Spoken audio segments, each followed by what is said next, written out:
Hey folks, how's it going? Creighton here. We're about to get started here with this show match. Just really quickly, Special needs a couple seconds here. We're going to start with Special versus Zoun. Special needs a couple moments here to hit the restroom, so I am going to throw a few more minutes back on the clock, and then we will get started with our first best of three of the series. So if you can bear with us here for a few more minutes, we'll get going very shortly. Thank you so much for your patience, and we'll see you again in about 2.5 minutes.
Oh, hey, my mic was off.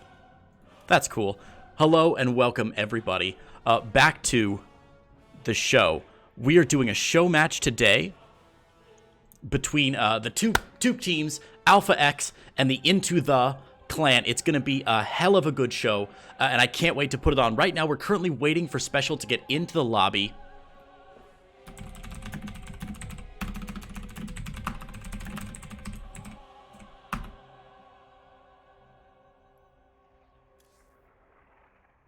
All right, we're waiting for Special to get into the lobby here. The first match, of course, is going to be Special versus Zown. I can't wait to see how that goes. We're having a little trouble getting Special into the lobby right now. As soon as he gets in here, we'll get going with this match. But while we're waiting, let's talk about the format for today's series. Today, going to be... There we go. Today, we've got 9 players total, which I know seems unusual. But one player from... Hang on. All right. But one player from Alpha X is playing twice. So we've got Estrella, who has volunteered to fill 2 spots just because Masa couldn't make it for Alpha X. So we're going to have Estrella in here playing twice, should he need to. Of course, our first series is going to be... Special versus Zown. These are going to be best of 3 matches, and then we'll keep track of the score. Nope, wrong one. That one. Keep track of the score down there.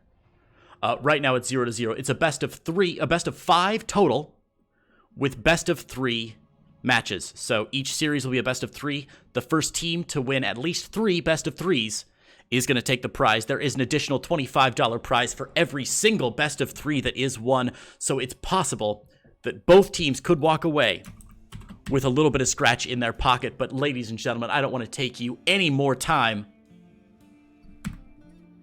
Let's do this, huh? Let's do this. Yeah, buddy. Starting out with some TVP action. I love it. I love it so much. In the bottom right-hand corner, in the blue, representing the clan it is Special. And his opponent, in the top left-hand corner, in the red, representing Team Alpha X, it is Zown.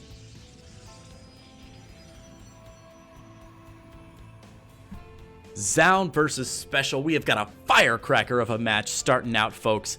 Going to be a real tight one. I think these players probably very evenly matched.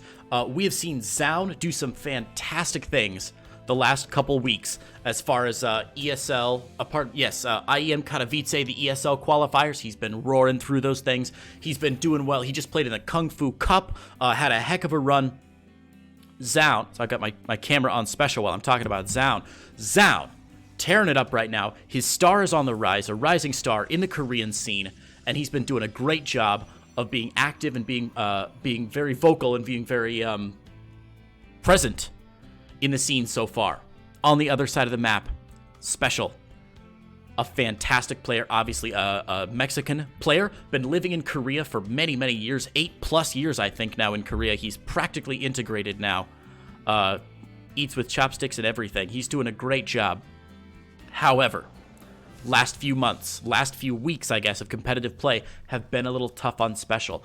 I will note, just because I've cast a lot of his games, Special tried to qualify for IEM Katowice in every single qualifier. North America, Korea 1, Europe, Korea 2, didn't quite make it. This boy went to the finals in almost every qualifier. He made these crazy deep runs in the losers bracket and just got bopped by big name players every now and again. So I'm not sure where Special's head is at right now, how he's feeling, but I really hope, for the sake of all of us, he puts on a great game. Let's take a look at his Reaper here. So far, no kills. We'll get pushed out by that Adept. Good saves by Zown as of yet. We can see a couple little injured Probity boys in the main mineral line, but nice dips and dodges and doodles here by Special, who's going to get out of here Eventually. Oh my god, he's going to make it out. This Reaper, unbelievably well done. Picks off a probe. There's the kill. Gonna escape. Out the natural hatch. And checks for the third. Doesn't see it and gets away with his life. But what has he seen? Let's take a look here at Special's vision. Natural. Main. He's seen that Twilight Council going down as well. Zoun has been unmasked.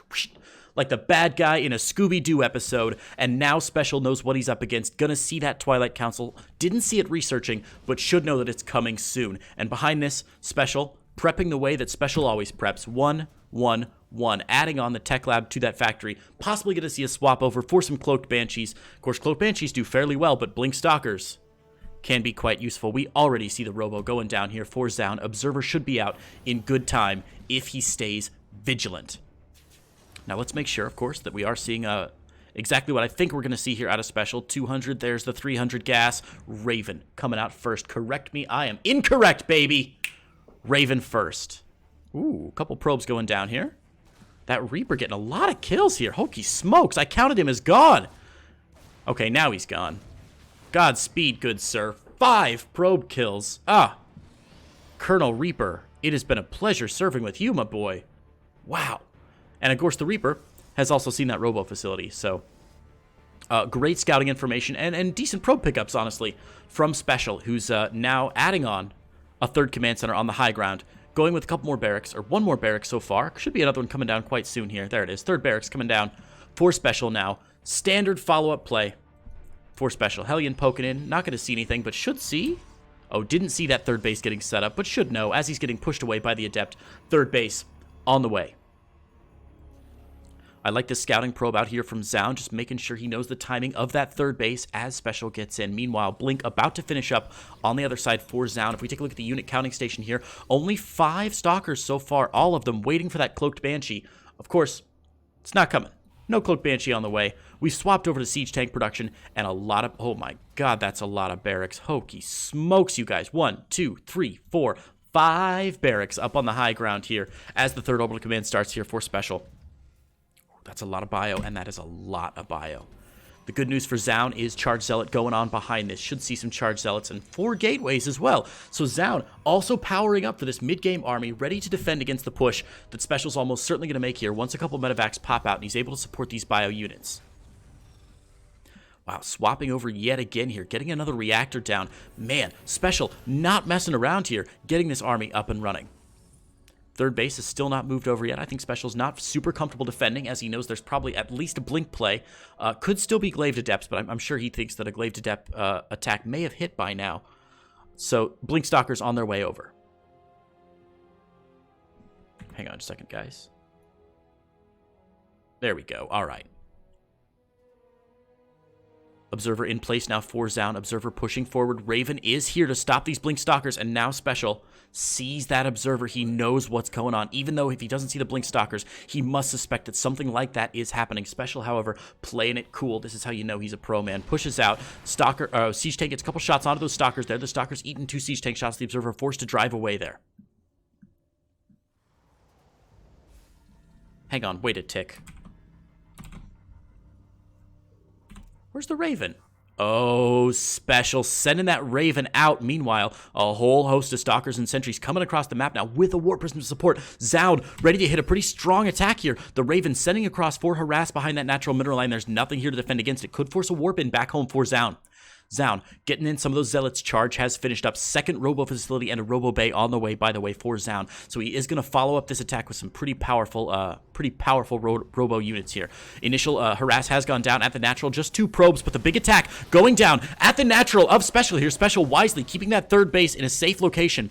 Back home, pushed away for a moment here. Widow Mines are going to get picked off there. Good picks there by Zoun. Zoun pushing this third base backwards. Oh, baby. Special might be in trouble of losing this third base. He's going to be forced to engage into this army. Some nice force fields, again, blocking the majority of that army off. Big stim out of Special, though. Wants to engage to save that third. The third is going to go down. A nice pickoff for Zoun there. 6 probes have gone down. Back home for Zoun. Zoun just going to recall and get out of there. Picks off the third base. Makes it back home. And this attack is finished, baby. What a wonderful initial assault there from Zoun. Losing...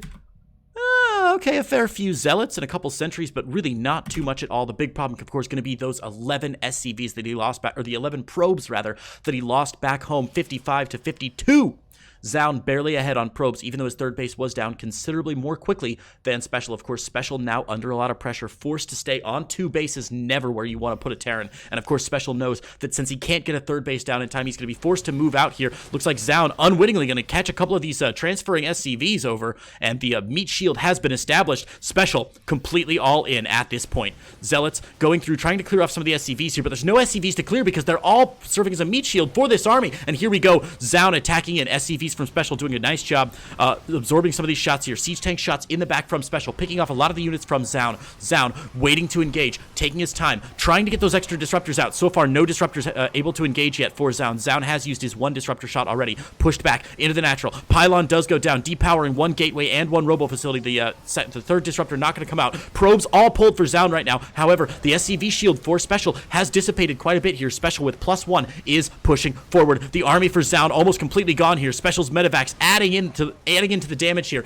dropping on top of Zaun's disruptors. The disruptor shots going to be completely ineffective against this split Terran army. The army supply now about 80 to 30. Special cranking his way up the natural ramp now, able to take out Zaun in a phenomenal counter push. Zaun GG's out, and Special takes game number 1, baby.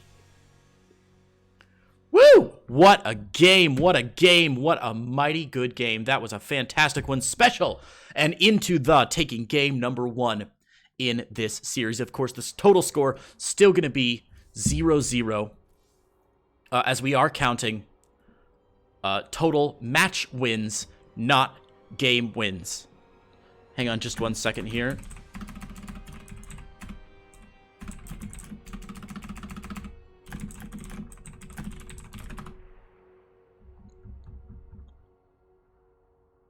All right, looks like Ephemeron going to be our next map.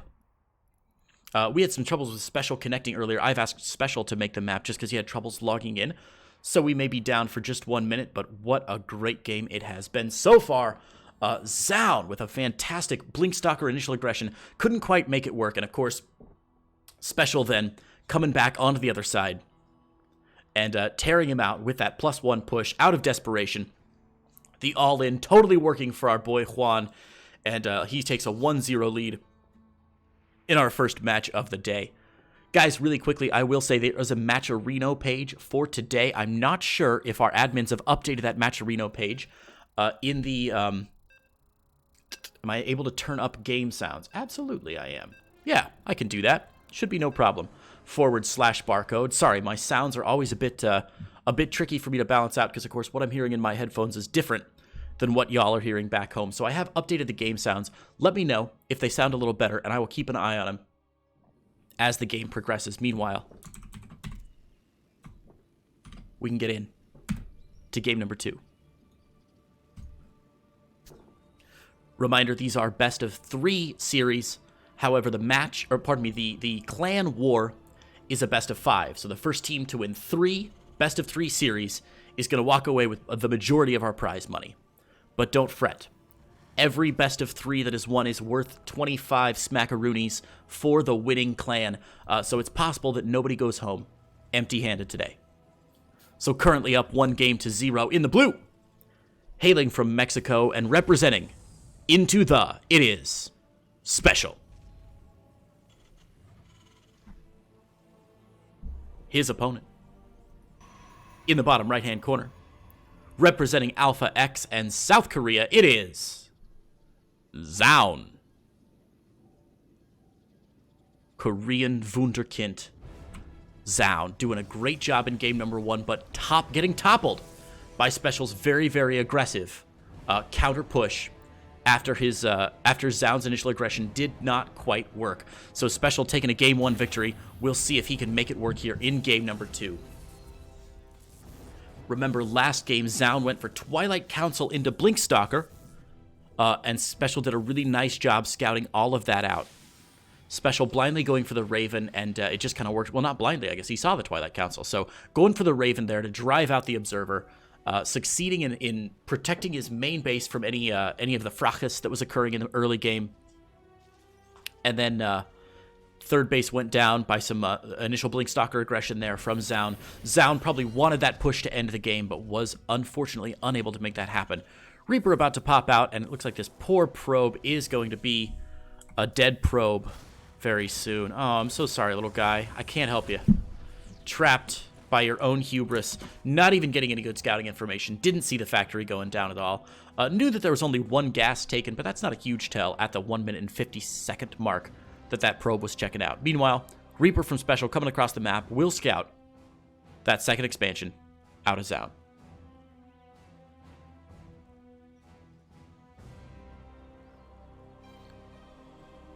Adept here to try and chase away that Reaper. Of course, the wall off is complete on the top here. The Reaper unable to jump up. Jump up, jump up. Gonna stay on the ground. And actually, yeah, so Special did see that natural finishing up.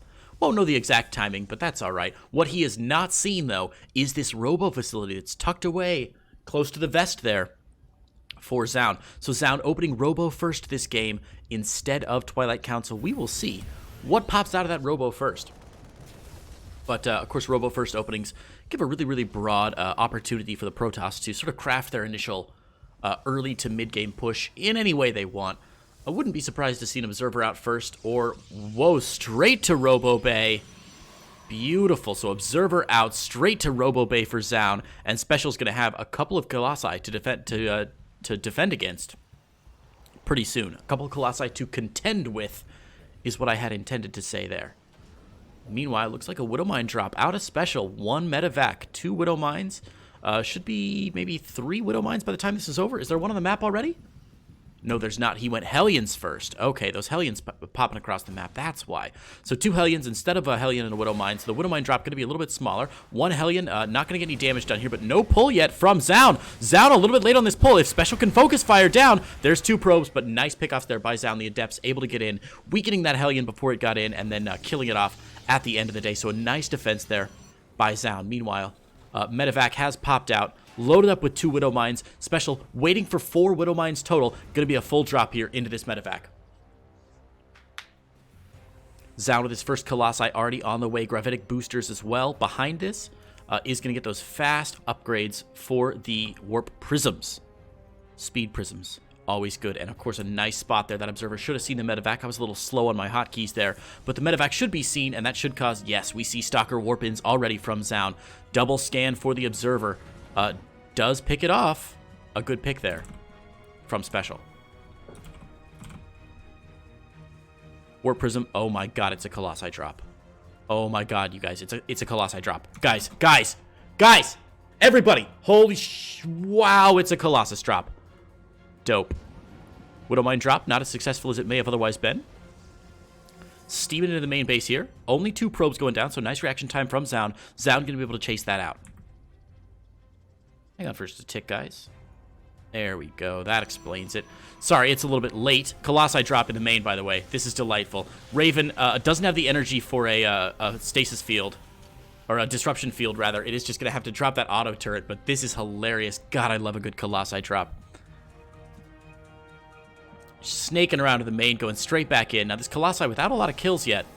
Just the 1 kill, actually. And now it's starting to crank up that number a little bit. Widow Mine drop still sharking around the outside here, but this Colossi doing nice work. So far, the Warp Prism still very much alive. Colossi, okay, there we go. And now the Vikings out. The Colossi and Warp Prism forced to get out of there. We should see Zaun recalling this, I hope, soon. There it is. There's the recall. Oh my God, the second Widow Mine drop, cleaning up a lot of damage here in the natural. Zaun a little bit distracted. Sorry, I missed that one. What a shot. 7 kills for these Widow Mines. Well done by Special. The Widow Mines have now been cleaned up. There's nothing left for Special, and he is going straight back in to bioproduction with some tanks. Unreal. Colossi both up now for Zaun. Third base is finishing up as well. No third base yet for Special. It's just flying over to drop down quite shortly. Extended Thermal Lance into double Stargate for Zaun. Oh, he smokes you guys. What an odd gambit this is for our Korean boy Zaun. Warp Prism moving over. Nothing loaded in this time. This could be either a fake out or maybe get some Zealots in there. No charge just yet for Zaun. And no upgrades at all for Special. Yeah, War Prism is going to get chased out there. Raven and Viking staying very active for Special. No surprises there. Double Phoenix on the way for Zaun. Zaun with the double Phoenix to protect these Colossi and then lift up any errant tanks that may be trying to join the fray. An interesting army composition here. I don't know that I've ever seen a Protoss go from a Colossi drop opening into double Phoenix production and staying on those mass Phoenix, by the way. Zaun is not joking around. Observer well positioned here for Zaun. We'll see the army move out time. No move out in the near future, though, for our boy Juan Carlos Tena.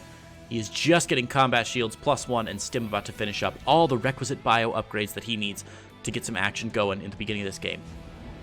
We head into the 7.5 minute mark, and we see the first drop going down of some Marines here for Special. Looks like, ooh, unlucky timing there for Special. That Zaun is going to catch that incoming drop. Should know to shuffle some of his resources over to the third base. The scan is the telltale sign that a Terran player is going for your base. Protoss players, buckle your pants.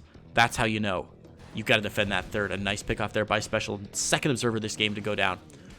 Stalker's able to pick off the medevac, or at least drive it away there. The medevac does stay alive for now, but the Phoenix are about to revealio themselves, and this should scare Special just a little bit. A lot of Phoenix on the way, already out rather, and a couple more on the way here. 5 gateways going down for Zaun, as well as we're looking for this mid-game swell for our Protoss player. Armory coming down for those +2 upgrades, and 4th base on the way now for Special. Phoenix production still continuing. Double Phoenix production still continuing as Zaun is looking for opportunities to get in here and cause trouble. We do see some nice pickups there, pausing the 4th base. Does pick off a few mules as well. A couple of missile turret shots will drive away those Phoenix, and the Bioforce is going to keep them away as well. But Zaun already doing a good job keeping Special pinned on those 3 bases. A reminder that Phoenix don't necessarily have to do a lot of damage to be efficacious in a game. All they really have to do is keep your opponent pinned, and as long as you don't overcommit, you stay on 6, 7, 8 Phoenix or so. As long as you don't overcommit, keep active with them the entire game. If you've got the APM to juggle them, they are going to pay off. Now, there are a lot of missile turrets here for Special, so he's very cautious about this Phoenix number, but we have seen the switch back into Disruptor play. 3 Colossi out, Disruptor getting added on, Charge Zealot as well. Both players in relatively decent positions here. Both players taking some losses, notably those Widowmine drops for Special doing some good work, taking out a couple early game probes, but it looks like Zaun has been able to catch up here, and the income we can see spiking back and forth between the 2 players, favoring Special maybe just a little bit as the game continues. Phoenix gonna have a field day with this 4th base. Really nice placement of the Phoenix attack there. The doodad preventing those bio units from attacking the Phoenix. However, Zaun does now know that the 4th base is on the way. Luckily, his own 4th base even further along than Special. Special pushing out to try and defend this very forward 4th base location. A surprising take very often. We will see players taking this back sort of pocket 4th base, accessible only across these bridges and the ramp that's already basically attached to the 3rd. Meanwhile, Special moving out. This is going to allow him a lot easier access and defense later for this 5th base, should he come to keep it.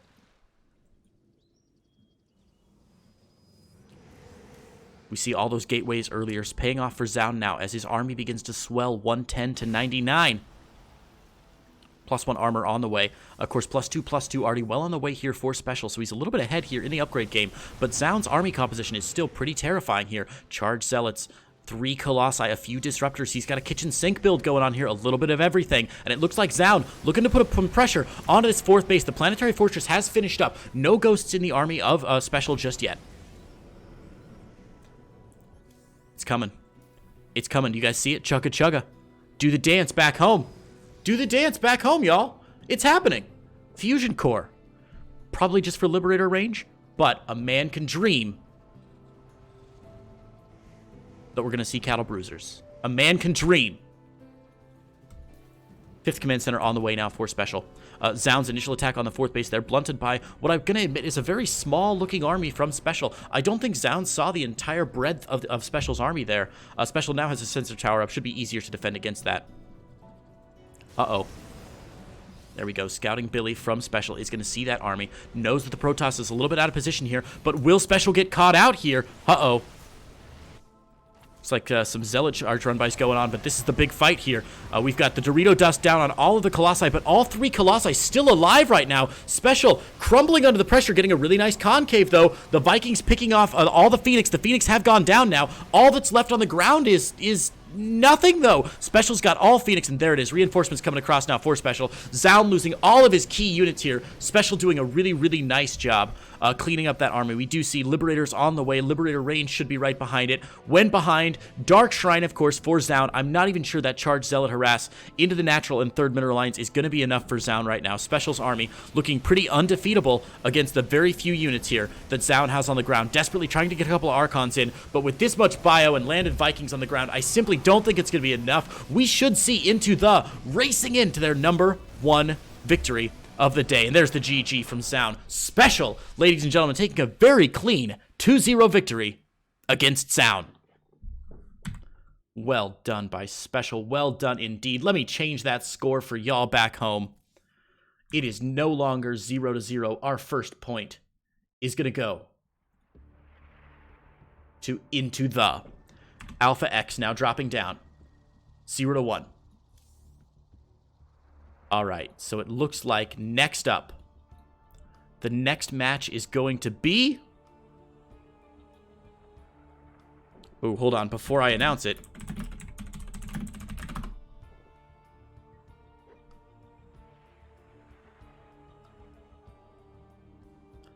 Okay, we need to see which players are here, so we know what our next match is.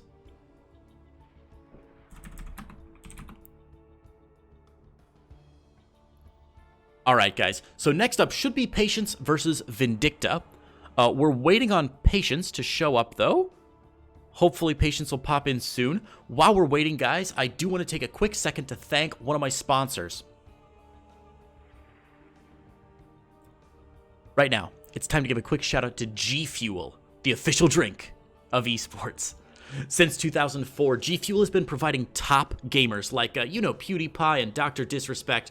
Big names like that. G Fuel has been focusing all of their effort on the gaming industry to try and get us some more energy. They've just released a new French vanilla coffee flavor, an epic fusion of all things caffeine. So, G Fuel adds to our prize pool, so go to the Matcherino and do the Matcherino G Fuel quests to support this tournament. Thanks so much, guys, and thanks to G Fuel. All right, there we go. We got our sponsorship red, and now we're moving on along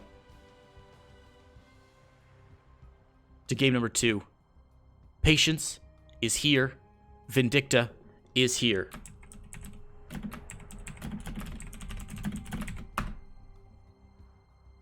And we're ready to do our picks and bans here for game number 2. So, guys, this clan war is a really fun little activity. I'm so happy that we were able to set it up here.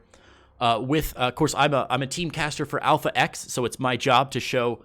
It's still my job as a caster to show no favoritism toward anybody. But I think Alpha X is certainly the underdogs in this situation.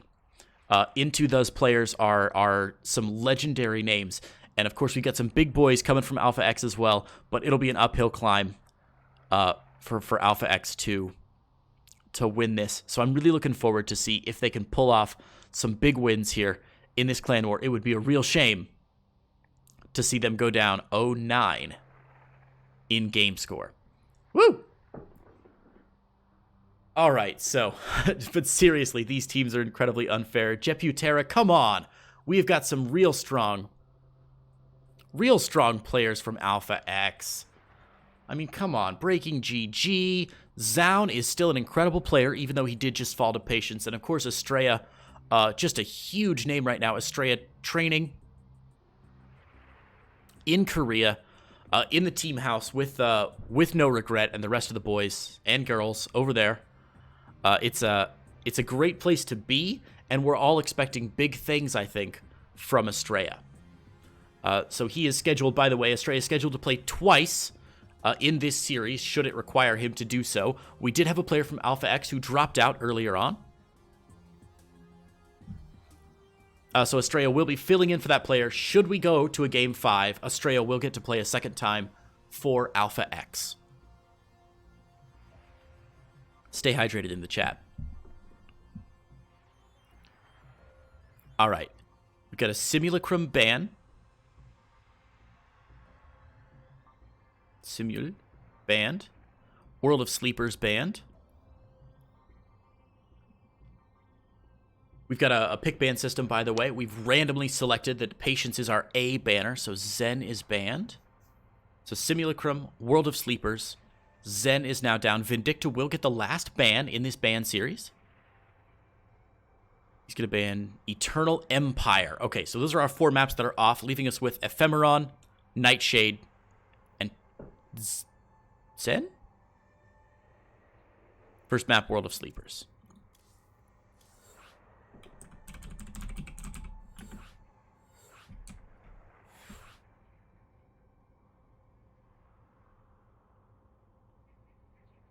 Oh, no, it's not. Sorry. Yeah, World of Sleepers was banned. That's what I thought. Yeah. So Simulacrum, World, Zen, and Eternal Empire have been banned. Triton. You got it. Triton going to be our first match of the day.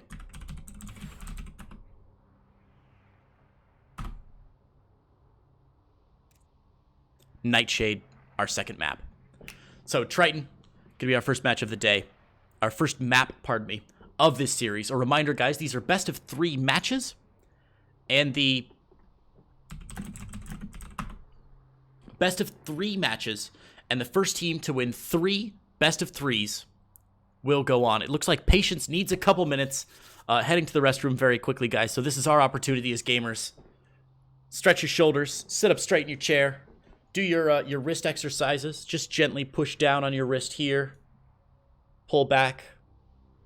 Do that for both hands. Prevent your carpal tunnel. You don't want any of that to be happening. Shake it out. If you get the chance, get up, do some push-ups. And, oh, hey, thanks for the follow, /barcode. I appreciate it. Oh, that's from my personal channel, not from this Alpha X channel. I should probably shut those alerts off. Anyhow, so we're waiting for a couple minutes here as Patient heads to the restroom. Gonna see another TVP. Vindicta, of course, a Terran player, and Patience, a famous Protoss player. So as soon as we get back, as soon as Patience gets back, rather, we'll move into match number 2. Alpha X currently trailing into the 0-1. Chat, how we doing? The first 2 games were so action-packed. I was getting into them. I didn't get a chance to say hello to everybody who's watching. I've got you over here on this screen. Trying to keep an eye on it. Hellraiser, Cuddle Bear in the chat. We got some VIPs in the chat. Dang.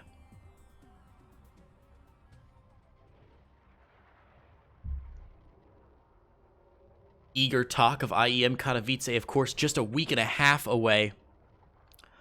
Not even that. 2 weeks away. No, a week away. A week and a half, give or take. Going to be an amazing time, I'm sure. Some amazing qualified players. The bracket, the playing brackets going on for IEM Katowice. Really exciting stuff. Should be a heck of a good time. I've been very fortunate. I will be covering the first few days of IEM Katowice. The open brackets should all go well, so I'm real jazzed about that. And then, yeah, we should have a lot of good community casters covering IEM Katowice the first couple days. There's going to be so much talent. As a reminder, only, somebody in chat, correct me if I'm wrong. No, I can do the math. 3, 6, 9, 10, 11 players qualified for Katowice through the official qualifiers that happened in early January. There were 3 each from North America and Europe, and then 5 from Korea. And that's in addition to the invited players, including, I know the BlizzCon champion was invited. I think GSL champions were automatically invited as well. A few different people that were just straight up invited to IEM Katowice. So a very small number of players who are guaranteed to move on to the big play and the group play that starts on the Thursday of next week. Ooh, somebody check that. I'm not 100% sure. Just a few players that got seeded into the group play, and a lot of players will be fighting their ways through the brackets. Estrella, I don't have to wake up yet, do I? Estrella, you're up after this one, man. So you're up next after Patience and Vindicta. And I'm not actually sure who you'll be playing, but probably whichever opponent you'd prefer to play. We have messed up the order just a little bit, as we're supposed to play Patience Vindicta first, but Patience hadn't quite made it for his game yet, so... Estrella, you probably should wake up. Still waiting on Patience to get back.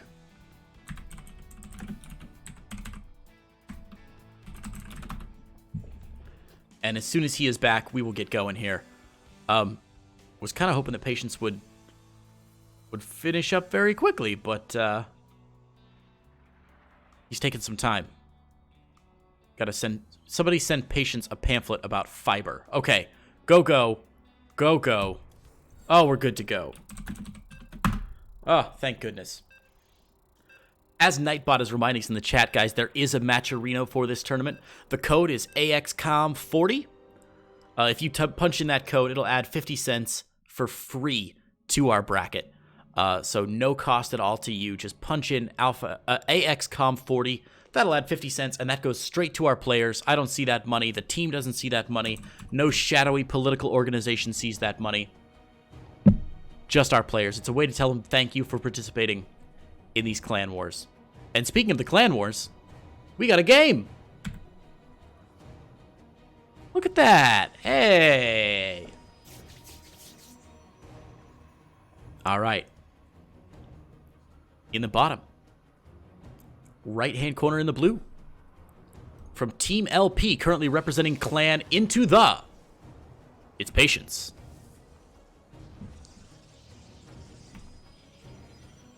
And his opponent in the top left-hand corner in the red. Representing Team Alpha X, it is Vindicta. Thanks so much for your contributions, guys. I really do appreciate it.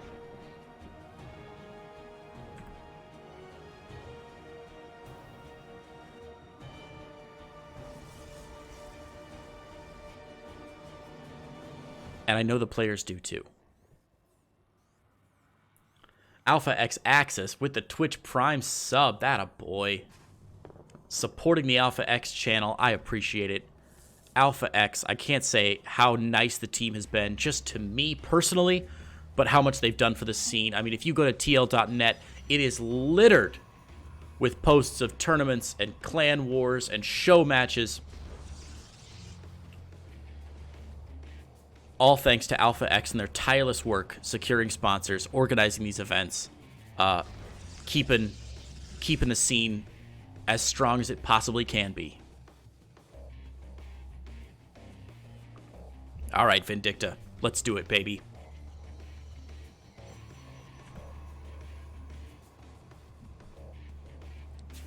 No, of course not. As a caster, I'm unbiased. Patience, you could also do this, theoretically, if you wanted to. Honestly, should be a pretty even fight, I think. These two players fairly evenly matched. Patience maybe slightly favored. I don't have the betting sites open right now, but I'm sure Patience slightly in favor here. But yeah, as you guys are saying in chat, Vindicta's TVP has looked pretty good lately. Let's see how his control is with this first Reaper. The Adept already out. Rough timing there. And a little slow on the draw there for Vindicta.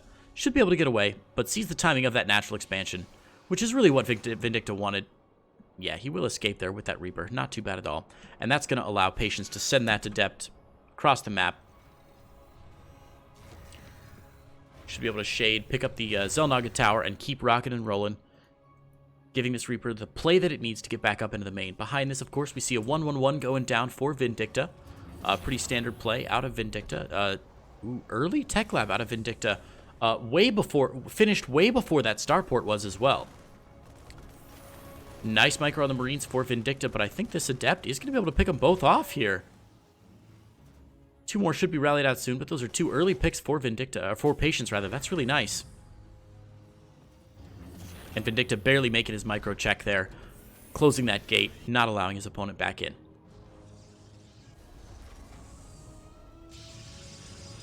Stargate into Twilight Council Forge. And we do see Vindicta with a bit of a wonky build here. Hasn't started that Banshee yet. Maybe he's just going for one Banshee? A bit delayed right now, but way behind. The timing, this Oracle, of course, should get a lot of play here. Marines on the low ground. But just 2 Marines out right now. Okay, there's the rest of the Marines on the low ground here. And the Cyclone there to chase it away. Okay, so actually Vindicta going to be just fine there. The Oracle will escape. Patience will be able to save that one with his life. Well done. Patience moving in now to add on that Phoenix to make the air a little bit more terrifying than it was before. Adept chased away by the Cyclone as well. Vindicta doing a nice job staying active with those units, despite the unusual timing there of his Banshee placement. Third base now down for Patience. Forge and Twilight Council have finished up behind this for Patience. Looks like the Stargate has shut down for now, so just going to stay on the Phoenix Oracle. Now, keep an eye on this Oracle energy. Of course, we do remember that Revelate does cost 50 energy. The Oracle with 76 right now, but he is going to need 2 Revelates for this Cloaked Banshee. There is no... I mean, he could throw down a Photon Cannon because he does have the Forge, but there's no Observer out. The Robo Facility only just going down. And Vindicta moving out onto the map with some SCVs here to repair this tank. This is cheeky, but the Probe... Oh my god, the Probe just going to see the tank and a couple units moving over. That should be what Vindicta needs, though. A nice Revelation going down, picking off that Banshee. No kills for that Banshee, and a nice pickup of the initial Cyclone. Able to get picked off there, so the first Cyclone is going to go down. However, the tank in the background to support this bio, this is going to be a really interesting push from Vindicta. He's got to depend very heavily on this tank, dropping some bunkers. Wants to get a hard contain, separating Patience from natural from his third baseman. Patience knows he needs to move quickly and with great rapidity. Banshee is now in. Cloak is active. There's no Oracle anymore, so the Banshee shouldn't be able to be caught here. The Banshee picking down units, but there's so much on the ground for Patience right now. The army for Vindicta just going to get absolutely slaughtered there. Nothing left for Vindicta. Cloaked Banshee, his only hope. What a great defense by Patience there, reading the situation very well and knowing that if that tank and even one of those bunkers finished up, he was going to have a hell of a time defending against that. Moved out, sacrificed a few units to get what he needed, and moved on in. Nice Revelation going down again on that Banshee. Got to wait for the Revelate to wear off. Still going to be a couple more seconds here before it can pop back in. The Oracle, of course, down, out of energy right now. No second Oracle on the way, and interestingly... Observer? Observer? Observer, okay, at the natural there. For Patience. Adept and Zealot trying to slow down the building of that third base. Tanks will chase it away, but of course Patience's third base way ahead of his opponents. He's almost even on worker count. And at the third base down much before that. So Patience doing a nice job. We see the second War Prism coming out now for Patience, as well as the second Forge. Patience looking like he wants to do a little bit of a cheeky attack here. Keeping an eye on this Banshee. The Banshee runs out of energy at the last minute there. Phoenix chasing it down. Warp Prism going across the map right now. Sorry, I said 2 Warp Prism, just the one. This is the first Warp Prism from Patience. That's my bad, guys. Just the one. But a lot of Stalkers coming in now for Patience. Revelation goes down on that third base. The tank's out of position right now. Stalkers taking the low ground between the natural and the third. The army for Vindicta split up all over the place. Tanks blinking into some heavy tank fire, pardon me, Stalkers blinking into some heavy tank fire there, but picking off some Widow Mines. Doing a really nice job so far. Again, eating some tank fire if they need to. There we go. Aggressive blink forward from Patience. Onto 1 tank. Onto 2 tanks. Both tanks down now for Vindicta. Vindicta with almost no army left on the ground. Trying to get in some more units, but the Warp Prism able to reinforce here. It's all Stalkers all day now for Patience. Patience on +1. Vindicta on +1/+1 still on the way for Vindicta. 0 upgrades so far. SCVs desperately trying to repair some of these units, but Vindicta struggling to keep up, and there's the GG. Patience gonna take a strong game number 1. Patience looking absolutely untouchable there in game number 1. Didn't fall to any of those attacks, even defending the Cloaked Banshee with no Observer. Really, really well done by Patience. Let me create this second game here, guys.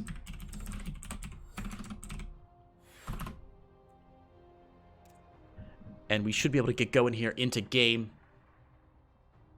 number 2 here between Patience and Vindicta. Waiting on one more of our casters to hop into the lobby, and then we'll get going.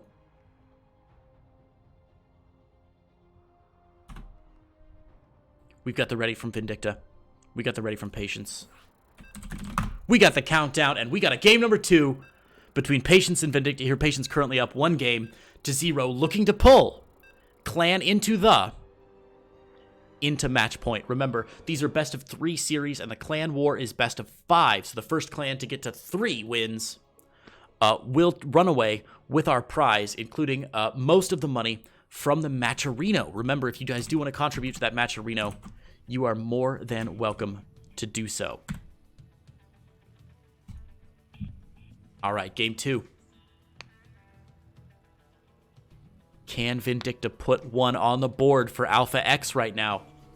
Alpha X currently down 3 total games to 0. In the top right-hand corner, in the blue, fighting for his life, currently on match point, it's Vindicta. And his opponent in the bottom right-hand corner, in the red, from Team LP and Clan into it is Patience.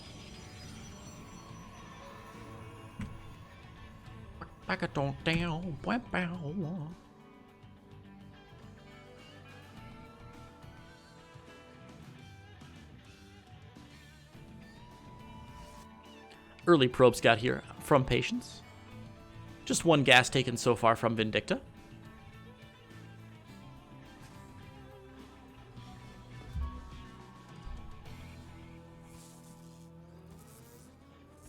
So far, all looking very standard here for both our players. Patience with just 2 probes in gas right now in the main.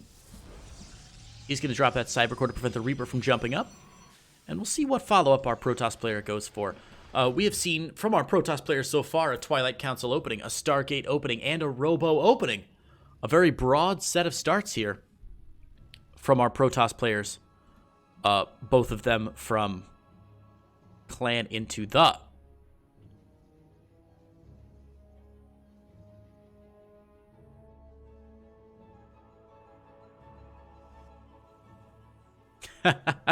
Chat, press V to give power to Vindicta.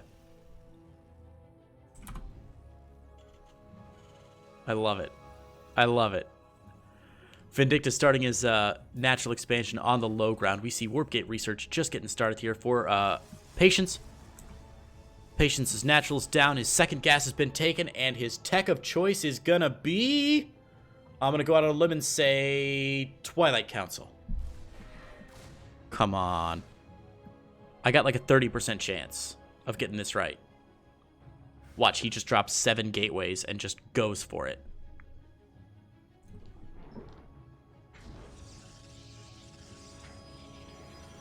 Yes! Who's the best caster in the world? Nailed it.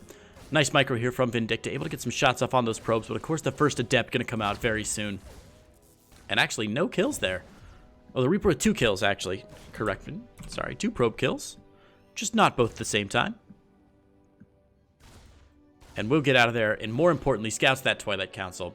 A good read from Vindicta. Back behind this, we see Vindicta at the 1-1-1, able to make that micro skill check, lifting those supply depots. Patience unable to shade in, and Patience actually unable to see much more of what's going on in the base. Of course, he's already got a pretty good scout off from earlier, but can't pop in there to see which add-ons are getting added on where. Looks like Vindicta gearing up to do another Widowmine drop, possibly. We saw this out of special in game number 1.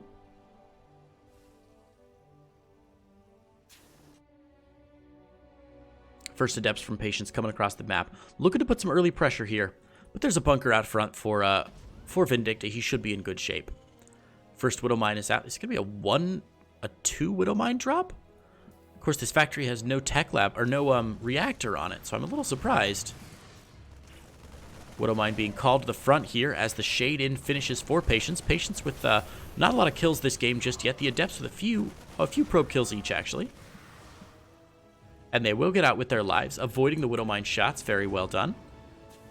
Those are all Marine kills, though. Not a whole lot of SCV kills, by the way. Patience has seen that medevac, though, so he will note the Widowmine drop is imminent. Should be able to guess what's coming out with that timing of the medevac moving out. Meanwhile, Patience, proxy gateway for the fast warp-ins there at the front. Oh, heavens to Betsy, that'll be fascinating. Double Widow Mine drop again for Vindicta, going straight to the main mineral line. Patience well prepared for it. Has that pylon warping in to give him extra vision. Pylon might not finish quite in time, but the Stalkers should know what's coming, and Patience reads this like a book. Patience going to see this drop popping in, and Stalkers blinking. Might even pick it off. Oh, one Widow Mine doesn't even get down. What a defense there. Very well done by Patience. Not so much as one probe went down. Gateway finishing up here next to this pylon, and Patience beginning the warp in reinforcements on the other side of the map. This is a metric crap ton of Stalkers for 6 minutes into the game. Patience committed to this 2-base play. Well, now he's committed to 3-base play. Right, Patience? You're saving up for that 3rd base, right? Buddy? There it is. Okay, 3rd base. Oh, thank goodness. It's like, wow, jeez. Man, this is so many Stalkers. It's so scary. There is a bunker here, but the blink up into the main, finished up, is going to pick off Combat Shield. Very well done. Forces the immediate pull of the SCVs there.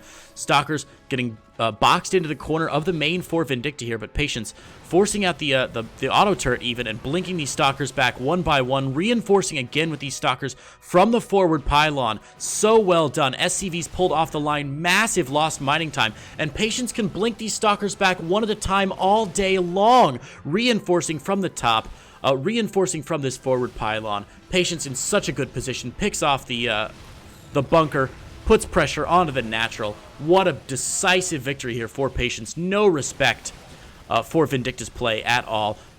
Focus firing down individual Marauders here. More Stalkers getting warped in. Patience dropping the double Forge back home to add insult to injury. Pushes up the ramp. There's just, look at the units tab. There's just nothing left. A Marine and a GG is all that Vindicta has left. Unbelievable. What a great game. Patience is going to take that one 2-0. And guys, that is going to change up our score. And that's correct. IntoThe is now 1 series away from victory, which means it's time for Alpha X to pull out all the stops and bring their big boy. It's time for Estrella. So we need Estrella versus, well, whoever it's going to be after this. Looks like our choices are Sue or Solar. So let me see who's available.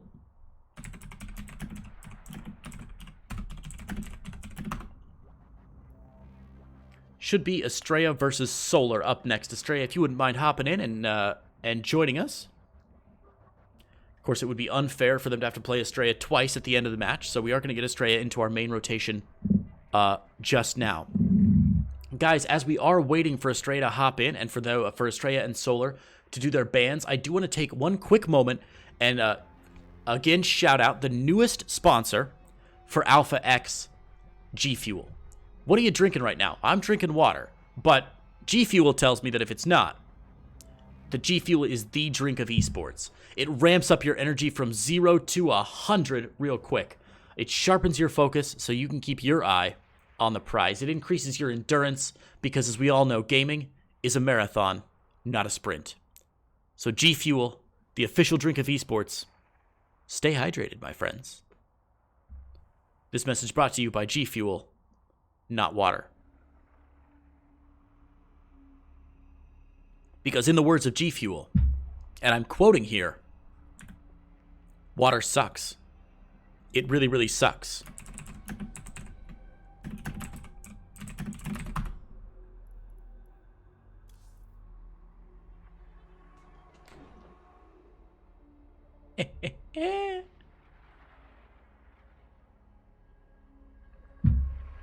I have been assured by my team manager that I have a shipment of G Fuel coming to my house. So I'm a little worried because I've been drinking nothing but water since January 1st. And I do love our sponsors, but I also want to have, you know, like, personal integrity, and I want to keep up with this water thing. So I'm going to have a real moral quandary.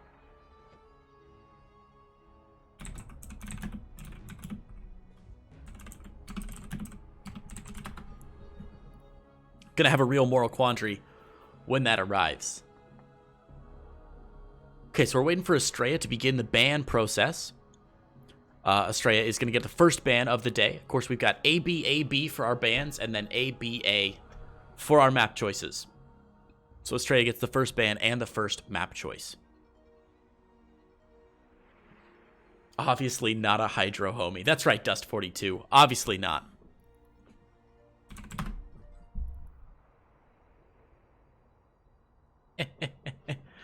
Artosis is holding my G Fuel hostage for milk tea. Milk tea. Oh, there are a lot of things I miss about Korea. Ugh. A good milk tea. I will say, I used to drink in Korea a lot an energy drink called 5 Hour Energy. No, not 5 Hour Energy. Sorry, my brain is shutting down on me. It's called Beta 500. It comes in this little orange glass bottle that was about this big, and it tasted like if you just had one squeeze of orange juice and then just added sugar to fill up the rest of the bottle and shook it. It was delicious. And man, it got me going. Let me tell you, there was like 900 milligrams of vitamin C in it or something dumb like that. It was insane. But that is definitely one of the drinks I miss a whole lot from Korea. I don't miss soju a whole lot, though. Let me tell you, it has been so nice to go out with my friends and not be socially obligated to drink soju with every meal. Oh, goodness gracious. Soju is the best drink. Get out of here, Estrella. It's garbage. Just wake up and drink some. Brush my teeth with it. That's right. It's like if Kesha was Korean. She would have woken up and brushed her teeth with a bottle of soju. Ugh. All right, so our first band from Estrella going to be World of Sleepers. The next band from Solar, Eternal Empire going down as well. So, World of Sleepers, Eternal Empire, and then Estrella is going to ban Triton. And Solar is going to ban... Come on, Solar. World of Sleepers, Eternal, Triton, and... We're still waiting on this last ban, guys. Thanks so much for sticking with me. Ephemeron. Got it. Which means that Estrella's first map choice is going to be... What's he going to pick up against Solar? VZ? Simulacrum. That's an excellent choice.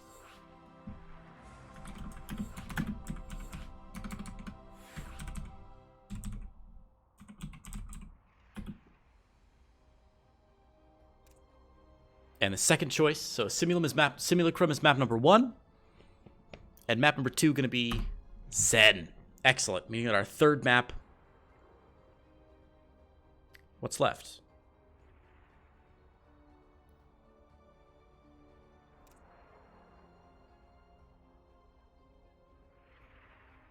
All right, we need one more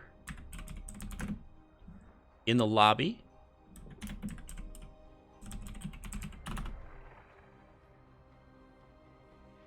Got me, we got Mage.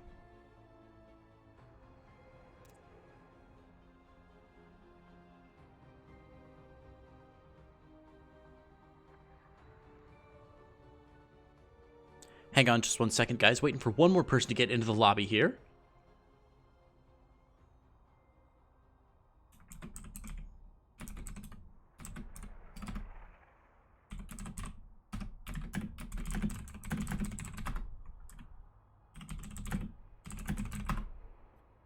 Got one more player waiting to get in here.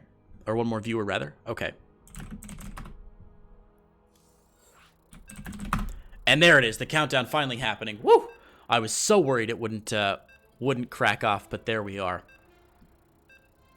Ladies and gentlemen, I do want to point out really quickly that if you are a fan of Estrella in any way, you should not hesitate to come back to my personal channel, twitch.tv/Creighton Olsen, for what is bound to be an incredible match tomorrow morning. About 6.5 hours from now, Estrella versus Innovation. Best of 9 tomorrow morning. All right. Here it is. The last hope. Do they have a chance? Or will they get swept? Let's find out in game number 1. Series 3 in this best of 5. In the top, left-hand corner in blue. Representing it is Triumphant Song Gaming's Solar.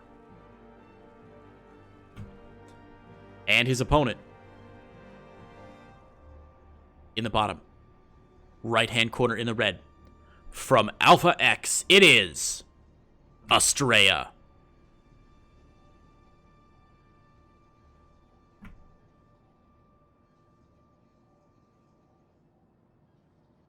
All right, 3 matches, 3 Protoss so far. One loss, 1 victory. How will Estrella finish off the story of our Warriors from Ire this evening? A victory and a loss. Well, 2 victories and 2 losses so far for our telekinesis boys. How will they fare up against Solar's aggressive Zerg play? Oh, Alpha X reality, stop it. Stop it. Come on. I'm not even bald anymore. I've shaved. I haven't shaved in like a week. I look all scruffy and terrible. Third base down from... I mean, I'm still bald, don't get me wrong. But, you know, at least I look slightly more homeless now than I used to. Stray going to check for that third base. Of course, the earliest possible third base going down there for Solar. I mean, short of, 3 hatch before pool, but that's just insane. The earliest reasonable third base going down there for Solar at about the 2-minute mark here. Already about halfway done. And of course, Estrella is going to see that. Did poke over with his probe and saw the third base had already started, so he knows the build order that he's up against. And the tech of choice for this build is going to be Stargate, which I love. Stargate is such a good play here when your Zerg player is pulled between 3 bases. If they don't have time to connect those bases with creep, if they're struggling to move the army of queens that they're forced to get those 4 or 5 queens that they pop out to try and defend against the air units early on, if they're not super active with that, if they slip up even once, if Solar makes one mistake, Estrella can capitalize and pick off a fair few drones here. Zerglings, of course, already out to drive this Adept away. The Adept might be able to get 1 drone kill, or Zerg kill. Nah, no Zergling kills at all. The Adept escapes with its life there. The Queen already aggressively spreading creep there. I love this from Solar. Look at this. Even skipping the initial inject to get that creep tumor down faster than he otherwise would have. Knows how essential it's going to be to connect those bases with creep. Scouting overseer coming in here from Solar. Looks like he probably will make it over. There's simply nothing here to fight against it. Estrella not even bothering to build a Stalker, just sticking with 2 Adepts so far. So this Scouting Overlord will get in and see everything in the base. Assuming he makes that right turn, we'll have to see the tech that Estrella is hiding. Oh. Ooh, Korean voice pack. There we go. I bet Solar suspects that it's Stargate now. Already had the Spore Crawlers down before he knew. Getting a 4th Spore Crawler even. Oh, nice. Great saves there by Solar. Not losing 1 drone? Are you kidding me? What a great job there by Solar. Good defense. Saving all those drones there at the 3rd.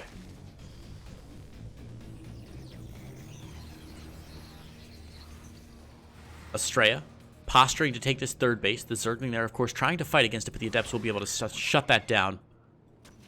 Little Zergling run by. A nice, nicely timed warp in from Estrella. This will force the Oracles back home for Estrella, as he drops the 3rd base and a Robo to start building up some kind of army.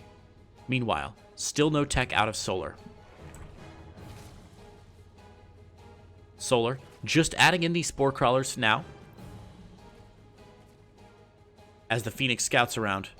Might pick off an Aaron Overlord, but shouldn't get too much done here, as the Spore Crawler and Queen are done at the main. Early Lair Tech coming down to join this Roach Warren. The timing will come out just right for some Speed Roaches out of Solar. Oracle's keeping a beat on this Zergling run by here. Of course, Zergling speed finishing very early in this game for Solar.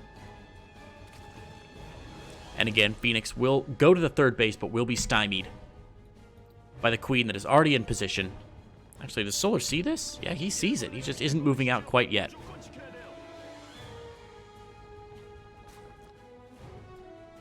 Estrella pushing forward with double Oracle here. Zerglings will pop out.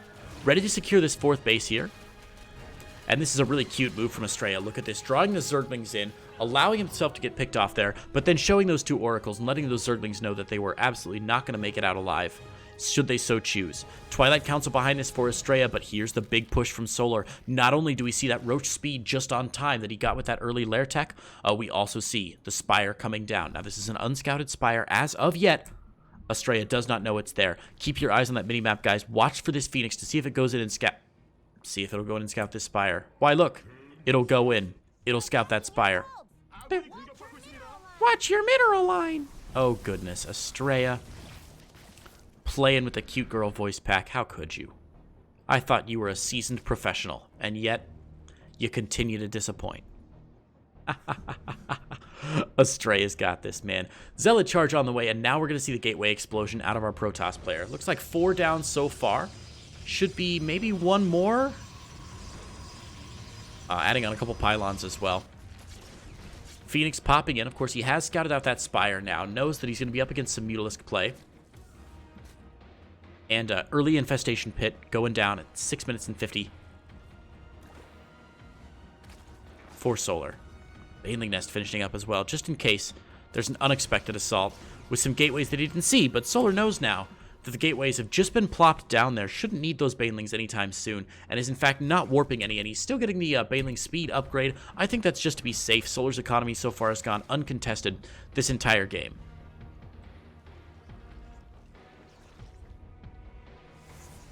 Zergling patrolling here at the 5th base, just a little bit off, so the 5th base should be able to go down. For Estrella, he may even pick up that Zergling and stop it. Observer now coming across for Estrella. Estrella getting Storm finally. Good to see Storm coming out against that many Zerglings and stuff. Zerglings, so you'll want Estrella will probably have a pretty good army composition here. If he can get the good Storms down. Stasis Trap going down to protect himself against any Zergling run-bys that may be happening. I think Estrella probably expecting an attack here pretty soon. Solar, wow, morphing in even more Banelings. 21 Banelings on the make now for Solar. Estrella dropping down a lot of photon cannons and a few shield batteries as well at the 4th base. But now's the time for Solar to move across the map. Zergling streaming across here with some Roaches and Ravagers as well as a lot of Banelings here. They're going to hit before any of this is finished, though, at the 4th base. The army for Estrella moving into position here. 2 Archons, 2 Immortals, a handful of High Templar, but no Storm just yet. Banelings rolling forward here. Speed Banes, beautiful force fields out of Estrella, but they are going to get knocked down here. Banelings getting pushed back, though. Some nice Baneling connections onto those Archons. Both Archons are going to fall. The Immortal getting caught out as well. That's a real shame there. The Immortal may be able to live away. Oh my gosh, he's going to pull at the last second. Zealots getting warped in here. Charge Zealots for Estrella. Solar, however, will be able to put a lot of pressure on this 4th base. Estrella gonna let it finish. Estrella lets the 4th base finish. Only seconds later to go down. A bit of a lapse of a little bit of a lapse of focus there for Estrella. Definitely should have canceled that 4th base. Did not have a chance of getting that last warp in before they were finished. Now Estrella going up to +2. Does have Storm finished up now, but too little, too late for our Protoss boy. A good win there from Solar, who sacrificed a small portion of his army, didn't lose any key units, able to continue teching back home. He's got that hive. He's got adrenal glands on the way. He's got a macro hatch in the main. That's how you know he's serious about cranking out a lot of Zerglings. Corruptors on the way to fight against anything that may be in the air for Estrella. Not a lot of Corruptors, just 7, so not a crazy amount, but he's still in good shape. Good pickoffs there from Estrella. Stargate is emptied out, by the way. So those Corruptors not as effective as they may be here. Big Storm going to drive away some of these units from Solar here. Zoning him out a little bit, allowing Estrella to reposition his army. Solar's creep spread, absolutely insane. 10 minutes into the game, I don't think I've seen Estrella pick off a single creep tumor yet. As I say it, he picks off a creep tumor. Good work, Creighton. Solid calls. Banelings getting stormed. Very nice plays there. Good sacrifice and micro from Estrella, pushing 1 Zealot out to absorb 3 or 4 Baneling shots, saving the rest of these units. But Solar just has a scary, scary army right now. Fourth base for Estrella now finally finishing up, and it looks like Estrella is going to change tactic here. Oh no, Zealot run by, going to get scouted here by the Zerglings. Zerglings picking off the first few Zealots. The Zealots forced back home otherwise. A nice pick off there for Solar. However, Solar has now shown his position on the map, so now Estrella knows exactly where he needs to defend. Baneling shots going down. The Zealots choosing a nice choke point to fight at, like the soldiers at Thermopylae, able to pick off Zergling after Zergling as they try to funnel through those hot gates. Estrella waiting in the middle of the map here. Finally, the 300 will be vanquished by the army of Xerxes, and Solar will return to lick his wounds and re-pierce his ears and ride out on a golden throne carried by a litter of eunuchs. All right. Creep finally getting pushed back a little bit here by Estrella, but Solar is maxed out. 116 army. He can throw Zerglings away for years as he waits for this Greater Spire to finish up. The Greater Spire almost done, of course. Look at that units tab. We can see those 10 Corruptors from earlier. 10 is a beautiful number, and there's a lot of gas in the bank right now for Solar. Solar's income wildly ahead of Estrella for the last 6 minutes of this game. Completely uninterrupted, uncontested, unfazed, and Solar even moving forward with a bit of a Zergling run by here into the third base. Baneling's rolling forward here. Is Estrella going to pull those Okay, the probes are getting out just in time, but he's got to continue microing them around here. Couple probes look like they're very juicy targets for those Banelings. Oh, come on. Oh, the Stalkers are there just in time. Now 10 probes do go down. It's still a successful drive-by, but oh man, that's a lot of probes that could have gone down. Luckily, the cavalry had arrived, and Estrella's bacon was saved that day. Broodlords have been noticed now. A lot of Blink Stalkers out, though, for Estrella. That'll be a pretty healthy counter. A lot of Banelings morphing in right now. Mothership on the way for Estrella.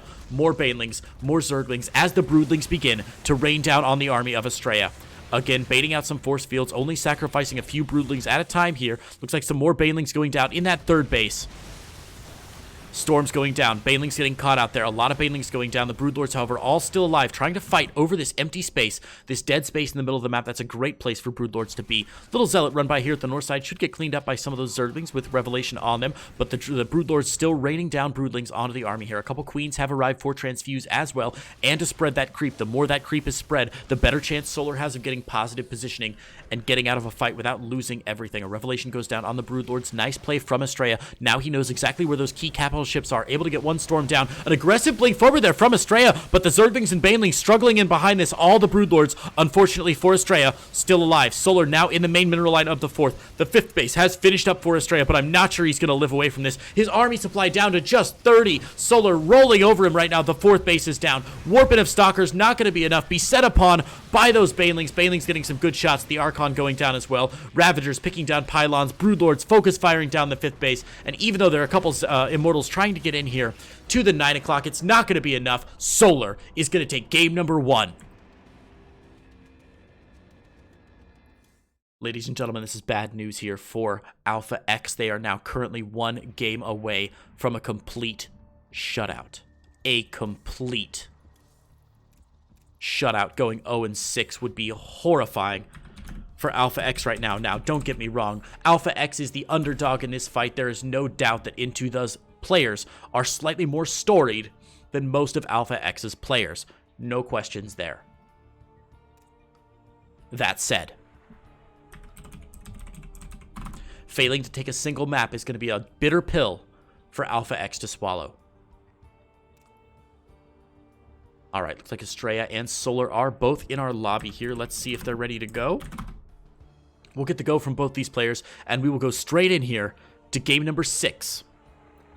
A reminder, these are best of 3 matches, but the clan war is a best of 5, so it is the first clan to get to 3 match wins. Right now, Special has won game number 1, Patience has won match number 2, and now Solar is currently up 1 game to 0. In match number 3, this could be a 0-6 stomp for IntoThe, should it go forward. However, don't count our boys out. Estrella is a hell of a contender, ladies and gentlemen. He has done some fantastic work in a lot of the events that he's been participating in online lately, and I would not be surprised to see him really fighting to make this work. All right.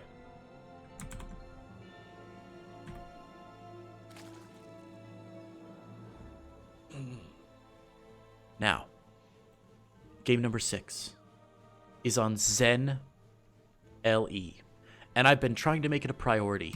I know my casting is pretty high octane. I know that I say a lot of words in a very little amount of time, and I tend to get excited about all the small things. Blink 182 would be very proud of me. But I want to be very cautious when I say that we're on Zen.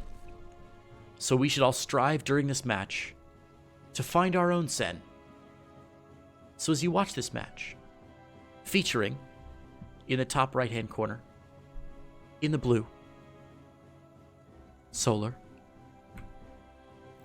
and his opponent in the bottom left in the red, currently down 1-0, it's Estrella. As you watch this game, I encourage you to sit up straight in your chair. Drop your shoulders, relax your jaw. Make sure that your spine is aligned up and down. You're not hunched forward. Sitting up tall. You should feel your eyebrows relax. You should feel your shoulders relax down. Don't have them scrunched up here. Do some wrist rolls. Do some stretches. Drop your neck to the left and to the right. Feel centered within yourself. Feel Zen here on Zen LE.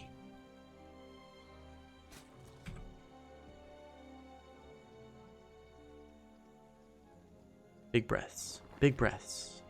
Deep breaths, low into your thorax. Drop that diaphragm. All right. Now that we're all feeling real good, let's watch a rip-roaring good PvZ, huh? Solar with the fast expansion again. Not the fast double expansion like we saw last game. Last game, of course, he had his third hatchery down at about the 2-minute mark. This time it looks like it's going to be a little bit later than that and is, in fact, going to get pylon blocked there. That's real frustrating. The 4 Zerglings should come out, though, and stop that. So Solar's not going to lose that much time. In fact, he even cranked out a few more drones while he was waiting. So maybe not the most efficient way to use his minerals, but so his build order might be a bit off, but not too bad. We're going to see Estrella go for Stargate play again this game. Dropping that Stargate, of course, in game number 1. Pretty good play from Estrella. Didn't find a whole lot of play with his initial Oracle or his Phoenix afterwards. However, mid-game and late game, of course, Oracles stay very useful. So Estrella was able to find some use, get those revelations down on some key units, keep an eye on things like Zergling run-bys, where those Broodlords war for the final fights. Nothing too bad there. Estrella doing a good job. In the mid-game, with that Stargate, let's see if he can get anything extra done this game. First Oracle on its way out. That first Phoenix slowly pecking down the Overlord. But Solar will get in here. Should see both gas. Oh, it's going to be close. Nope, he's just going to miss it. Solar not going to see that second gas, but we'll know the Stargate's out. Should suspect the second gas is taken. Saw the 2 gases. Oh, did he see the 2 gases taken at the natural here? Yeah, he did. So he should be fairly certain what he's up against. No additional tech yet out of Estrella. Meanwhile, Evo Chamber going down for Solar, who looks like he wants to stay on some ground unit tech for a little while here. No early lair out of Solar just yet. Phoenix and Oracle going to hop into the natural here. Pushed away, of course. Oh, that was the third part. We pushed into the third there. No spores at the natural. 1 at the main, but the Queen already making its way to the corner of the main base to try and drive away Estrella's aggression. Early third coming down now for Estrella. I say earlier than last game, certainly. Still just the 1 gas taken for Solar. No interest yet in teching up. Too far beyond Zergling speed. Cranking out 12 more Zerglings. Prepping for a bit of a run-by here. Estrella's units popping into the natural. Ooh, a stasis trap on the high ground, but Solar, too smart for it, is going to be able to see that. Should be able to set it off or just destroy it with those Queens. Well done. A nice pick there by Solar. Wasted effort from Estrella, who is now very low on energy on this Oracle. The Oracle, of course, with just 30 energy. Zergling run-by setup now for Solar. He's going to be stymied at the natural ramp, of course. Zen's natural ramp walled off by these minerals already, so all it takes is 1 small building. to finish that gap is going to be able to surround these Adepts who find a nice little spot in the mineral line, but they will go down eventually. Estrella not even bothering to try and shade them away. The Oracle being dispatched. Second Oracle being dispatched to drive down that Zergling number somewhat to lessen the threat on the third base. Estrella does not want to lose that third base again. Stasis Trap for Estrella set off there beautifully. Solar staying very active on the map. Well done. 8, 10, 12 Zerglings. Just as that third base finishes, the probes Maynard over. It looks like the Zerglings finding the perfect opportunity to run in here. And more Zerglings even behind this. Ooh, Zerglings sneaking into the gap here. But a nice force field. We'll be able to pick off one of the sentries. The other sentries and the Adepts do chase away the Zerglings for now. But again, Solar parking outside that base, keeping Estrella back home. A nice pin, as a chess player would say, on the units of Estrella. Baneling Nest is finished up, as well as Hydralisk Den in case of any more air aggression. Of course, the air aggression for Estrella has leveled off for now, just adding on a few more gateways, getting that +1 Chronode out, adding on Zealot Charge, and an Immortal, getting ready to build a gateway army, ready to take on just about anything. Should have a couple of Immortals, and with the Templar Archives, we'll have some we'll have some Archons coming out quite soon as well. Immortals and Archons, a deadly combination. Baneling Speed, Hydralisk range on the way for Solar, who's finally taking all of his gases. Beautiful drone saves there by Solar. Solar has lost 4 drones this game so far. Really not too bad at all, considering he's 7 minutes in against a Stargate opening. Estrella dropping some cannons there in the mineral lines to try and drive away potential Mutalisks maybe. But of course, he hasn't spotted a Spire yet because there is none. But it's possible he's missed something. His units have been cooped up in that corner for some time. An Oracle will go down. Nice focus firing from Solar. And Solar's Overseer should get in just in time to see this 4th base. Ooh. Maybe he'll poke over and see that 4th base soon, depending on which direction the Phoenix drives him. Oh, that poor Phoenix thought it was doing its job. Actually ends up driving that Overseer into a scouting pattern to see that 4th base a little bit earlier. But Estrella moving across the map already. However, his army count significantly lower than his opponent. Solar on 60 army already. More Hydralisks getting added on. I'm not sure that's the right call. Hydralisks, of course, very high DPS units. But there are no roaches in front of them, which is a little concerning. There are some Zerglings and Banelings, but right now the entire army of Solar does look a little bit flimsy, even though his army count is very high. 4-base Zerg against potential 4-base Protoss. A couple of Adepts are here. Another Warp in from Estrella should stop these Zerglings from doing massive critical damage to this 4th base. But they will cause a little bit of havoc, picking off a couple of those photon cannons that will have to be rebuilt by Estrella. Nice cancels by Estrella, though. Saving everything he can. Dropper Lord with some Banelings ready to go. Photon Cannon will help, but not win the war. Solar moving out off creep with everything he's got. These are slow Hydralisks right now, you guys. Hydralisk speed is not finished up yet. Still a few seconds away. 3 Banelings and 2 Zerglings going into the natural mineral line. This is beautiful from Solar. Going to try and draw Estrella's army out to the natural and engage with his larger force here. Zerglings looking to do a big surround here. Zerglings from the north setting off that stasis trap. Initial storms do go down here. Check out the drop going into the 3rd as well. Meanwhile, Banelings smoking around the corner here. Still a lot of Hydralisks up right now. There's not a lot of high-value units left here in Estrella's army. Estrella struggling to keep an eye on what's going on. We see 30 more Zerglings, Hive Tech, and Spire on the way from Solar. Solar's Dropper Lords have been cleaned up, it looks like. But, oh my god, that's so many Banelings. Solar ready to pop some Banelings here into the 3rd base. Holy smokes, ladies and gentlemen. This is so many Banelings. Storm goes down here onto the Hydralist. A lot of Zerglings do go down. Again, I think Estrella thinks he's getting good storms here, but he does not know about the massive multitude of Banelings coming in. There's so many Banelings, he just blows them up on top of all of the Zealots, not even able to micro back. Hydralisk's in the main now. Estrella overrun. It's like a cinematic from Heart of the Storm already. Banelings crashing through. 19 probes have gone down. There's the GG. Ladies and gentlemen, that is going to be it. Game, set, and, as unfortunate as to say, match. For our boys over at Alpha X, the clan war is over. Alpha X falling 0-3, 6 games down, no wins for Alpha X. into I think the clear favorites going in are going to be able to take this clan war. Very well done by them. Obviously, I think they were the favorites coming in. Alpha X, a bit of an underdog, but what a great show. Oh, wait. All games are going to be played? Oh. Guys, hang on. I'm learning something new every day. All games are going to be played. What? So it's not over. There's more. There's more. There's more. Oh, rock and roll. Okay. All games are going to be played. Each match is worth $25. That's how this is working. Rock and roll.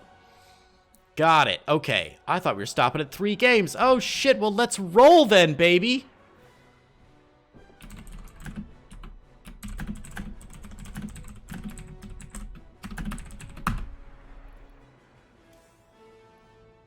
Oh, shoot. That just got so much better. My night is so much better now. Yes! Okay.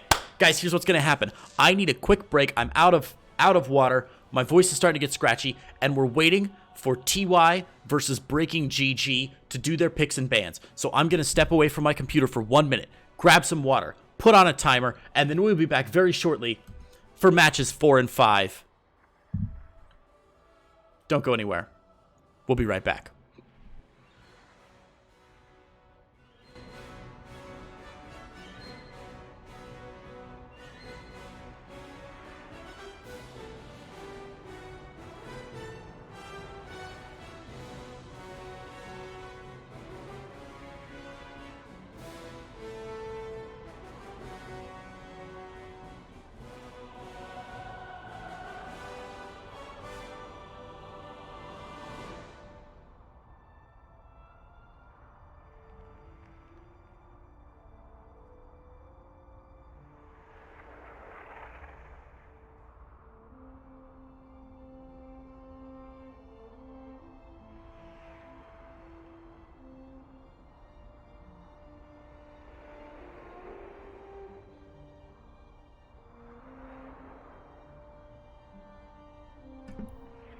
What's up, guys? Welcome back.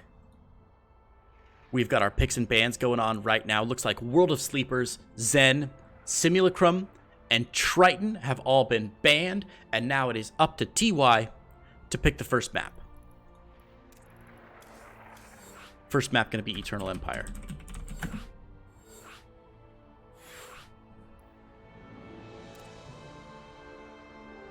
Second map, Breaking GG going to pick here. GLEG in the chat, there are no brackets. We're just playing these 5 matches. You can check the TL post if you're interested to see what the matchups are going to be. In fact, I can link that in chat for you. If I have permission to. Hopefully I do. Alright, Eternal Empire going to be our first map. Second map is going to be Nightshade. Looks like we are ready to go here with Breaking GG and Triumphant Song Gaming's TY. As soon as these players get in, we'll be ready to go. Oh man, 11:40 p.m. here. It is getting late, and I have to be up really early tomorrow morning. Should be a ton of fun. Oh man, gonna need all the sleep I can get. So happy we're playing all these matches, though.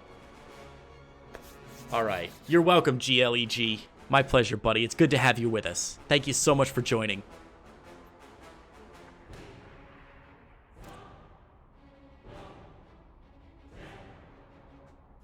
Alright. By the way, guys, if you did enjoy Estrella's play earlier, he will also be in our final match of the night. Estrella will be back in Diamonds Are Forever. No, I'm kidding. He will be back in just a few short hours. Mark your calendar, ladies and gentlemen. 6 hours and 15 minutes from now, Estrella is going to be playing in a best-of-9 show match against none other than the human terror himself, Innovation. That's right, best-of-9 show match, Innovation versus Estrella, coming up in about 6 hours, and that'll be on my personal channel, which is twitch.tv/, you can see it right underneath there, Creighton Olsen. But before that happens, we have got a show match on our hands, and we have got to figure out who's going to run away with all that sweet, sweet cheddar. So let's get in to our first game. This is match number 4. Game number 1 in the top. Right-hand corner in the red. Playing Terran, representing Clan Into The. It is TY.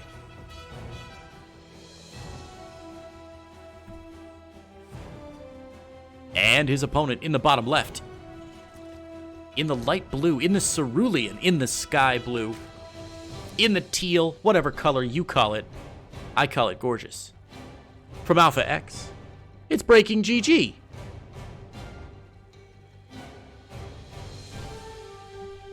Fun fact, you guys may not know this.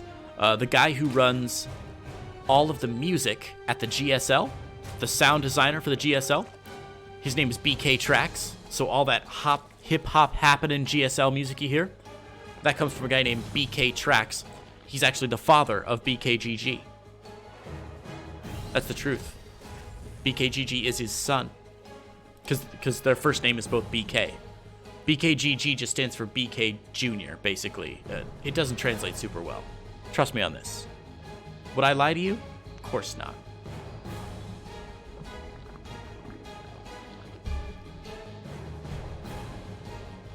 First Reaper on the way out here for TY. TY, of course, a washed-up StarCraft 2 player. He's gotten so bad at the game, he's been forced to take a role as a caster. And you know that's not what anybody wants, you know. So TY just he's struggling to make ends meet. Heaven knows the GSL doesn't pay their casters well. TY really needs this win, guys. Of course not. TY has gotten, if anything, sharper since he moved up to the casting desk at GSL. He is still a terrifying force to be reckoned with, and has been putting on fabulous shows for the last few months as well. Should be on his way to IEM Katowice next week to put up a fight, and it's gonna be gorgeous. Of course, Breaking GG, no pushover either. Certainly not the weakest member of the team that we've ever had. That's me. I'm the weakest member of Alpha X. I believe I'm the lowest ranked player on our entire roster. And BKGG could put me to shame. I mean, anybody, a small child who just learned how to like count could put me to shame in StarCraft. But that's not to downplay the skills of BKGG, who should be able to drive away the Reaper there, and we'll be able to secure his third base here a little bit later than maybe he would have liked, but really not too bad at all for the build that he's going for. Just cranking out a metric crap ton of drones right now. Behind this, TY has got the 1-1-1 going down, finally adding on that second barracks behind the starport dropping down onto the tech lab. Oh no, he's going to get a Viking out first. Interesting, okay. I like it. Oh, Rolo, I don't see my personal Twitch. It's just twitch.tv/my name, Creighton Olsen. You can find it. Oh, nice timing there by TY. Is going to make that micro check, and will raise the depot in time to prevent the Zergling from getting in here. Let's take a look at BKGG's vision. What has he seen? Okay, he's seen enough. Not all, but enough. That there is all you really need to see to know what's coming your way, or to suspect what's coming your way. Now, unfortunately for BKGG, this may look a little bit rough, because I think he's suspecting that maybe that starport was going to swap over onto the tech lab, when in fact, it's not going to at all. He's just going to get that first Viking out, drive out the Overlord, and start cranking out medevacs 2 at a time. Starting stim as well. Captain Canuck, subscribing with Twitch Prime. What a bro. Welcome to the chat, Captain Canuck. Another one of the storied casters from the best casting team in the world, Alpha X. This is game 1. Match 4, Captain Canuck. Right now, Alpha is down 0-6. We have not won a single game yet, but we are struggling here. I was just telling everybody how bad TY is because he's a caster now. So he's obviously a washed-up husk of a player. And Breaking GG should have no problem putting him to bed. Breaking GG, of course, does have that Spire on the way, but TY, I think, has spotted it with that Viking flyover. So TY knows what's going on here, and we'll go back to everybody's vision here and see what's going on.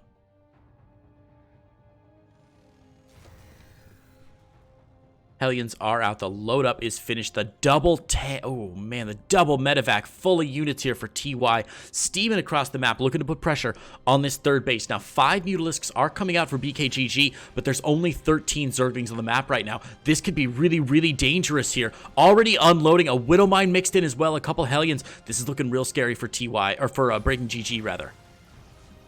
Hellions popping up, scouting out what's going on. Just a couple of Zerglings. No Banelings yet. Baneling Nest not finished. TY, trying to distract those Zerglings with the Hellions. This is beautiful. Look at this, drawing the Zerglings way out. The Hellions playing Ring Around the Rosie. TY waiting a little bit longer here. Mutalisks coming by here, trying to get a shot off on some of those, medevacs that are coming back, but they should be able to drop near the natural and be just fine, and this is going to be so difficult for Breaking GG to defend against it. First Banelings only now coming out. He can only afford to get 4 of them down. A couple drones getting roasted as well. The Mutalisks back home not doing any damage there for Breaking GG, and that third base getting focus fired down. Still has a little bit of health left. Mutalisks have joined the party now. The Mutalisks should be able to pick off the medevacs, but that is going to be it. A beautiful Widowmine shot goes down, picking off a lot of Zerglings. The Banelings are still alive here, and so are the Mutalisks. So Breaking GG not out of this just yet. Might be able to clean up this initial attack, but TY now reinforcing with a whole lot more Marines. Combat shield and +1 on the way behind this. Good pickups and dropdowns from TY. Breaking GG keeping a lot of these Zerglings alive, though. More Zerglings on the way, but TY's aggression not over just yet. Gonna stop, gonna heal up, and probably wait there in the middle of the map for a little while. TY's third base got slowed down a little bit. He has not started rebuilding that until just now from those Mutalisks, so not too bad there from Breaking GG, but TY, I think, winning that exchange. And if we look at the income lost, the units lost tab, rather, and then the, what am I looking for? There we go. The resources lost tab. Goodness gracious, I can't remember my hotkeys. Resources lost tab, we can see that TY playing a much more efficient game. Might even force another cancel here on this third base. Oh my goodness gracious.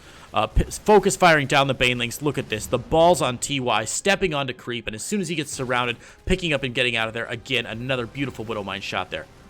Forced to unload here as the Mutalisks have arrived here, but again, target firing those Banes. One good Bane shot does go down, but there's just enough here where I don't think TY is going to be able to pick it off. Medevac's forced to boost back home. A nice cleanup there from Breaking GG, but his third base only now going down. Zerg has been on 2 bases for over 8 minutes in this game. Goodness gracious. GLEG1, I'm sorry, Zaun played in our very first matchup. It was Zaun versus Special in our first matchup. So as soon as we get the replays uploaded to our YouTube channel, and you can watch the replay on Twitch here, of course, as soon as it's finished up, and you'll be able to see those Zaun games. You have, of course, already been spoiled on how the game's going to end, but they're well worth watching. Zaun puts up a great fight, and Special plays some phenomenal Terran games as well. Armory on the way for that +2/+2 for TY. Mutalisks from Breaking GG still trying to find a place to get in here. A lot of Widowmines that haven't been burrowed now, forcing out a scan, or a stim rather, from TY. TY will be able to push them away there. The missile turret scaring away those Mutalisks, and Breaking GG's third base finally about to finish. Still scrubbing in like 1 Mutalisk at a time, all he can afford really on 4 gas.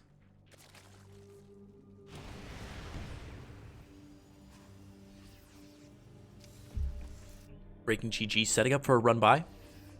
Has an Overlord here as well. Could go for a Dropper Lord. Bunker set up here. TY filling up that bunker on the wrong side, unfortunately, protecting against the run bys. But maybe able to focus fire the Banelings down if he's very careful. Ooh, Mutalisk from Breaking GG getting caught by this Stim army. Moving out now. Still no combat shields for these. Oh no, they have combat shields now. Combat shields finished up for these Marines. Sorry, trying to look at the art, not the upgrades.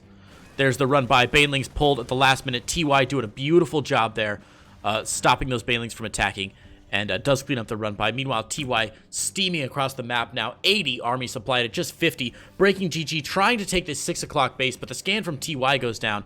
And, okay, another Baneling shot is going down into the third base there for TY.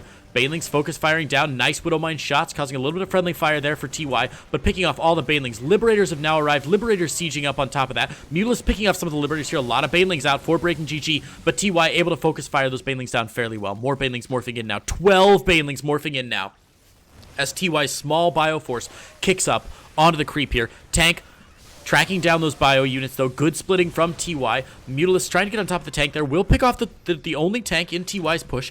That's going to cripple TY just a little bit there. He was counting on that tank to get some splash damage onto big numbers of banelings here. Again, banelings pushing forward. TY's micro, absolutely wonderful. Slips up for just a moment there, forced to pick up into the medevacs, but now a tank has arrived. TY streaming units across the map, 1, 2 at a time like Noah's Ark, 2 by 2. These Marines of red stripping across to kill the blue on the other side of the map. TY stims in. Starts taking out queens. We can see that the position for breaking GG is getting seeded little by little here. He's giving up more and more. Now the tank on the low ground, able to focus fire down the Banes. We'll watch to see if there's some big shots going down.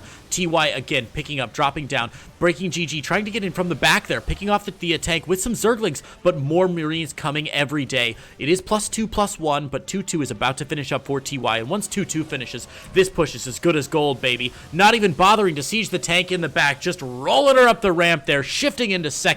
There's the GG from breaking GG, and TY gonna take game number 1, continuing into THE's dominance so far in this series. Unbelievable. TY showing that he bends but does not break on map number 1, Eternal Empire. Our next map is going to be Nightshade, LE.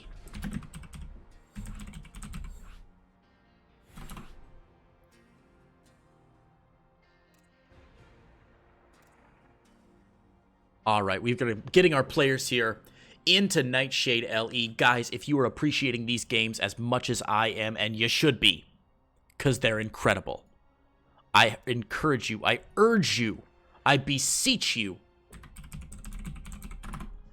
head over to the Matcherino page. Use code AXCOM40, which is going to add 50 cents to the map pool. That 50 cents does not go to me. It does not go to Alpha X. It goes straight to the players as a way of saying thank you for participating in this fantastic clan war so far. So anything you can do to support those players. If you can participate in any of the sponsor quests as well, that would be delightful. Sponsor quests, for those of you who don't know in Matcherino, are something very simple.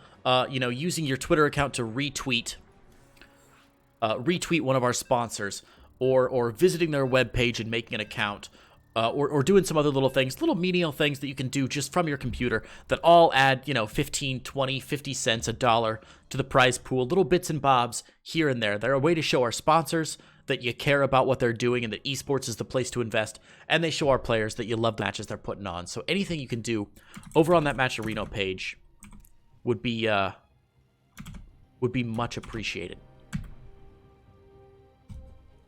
All right. Game number 2 in this best of 3.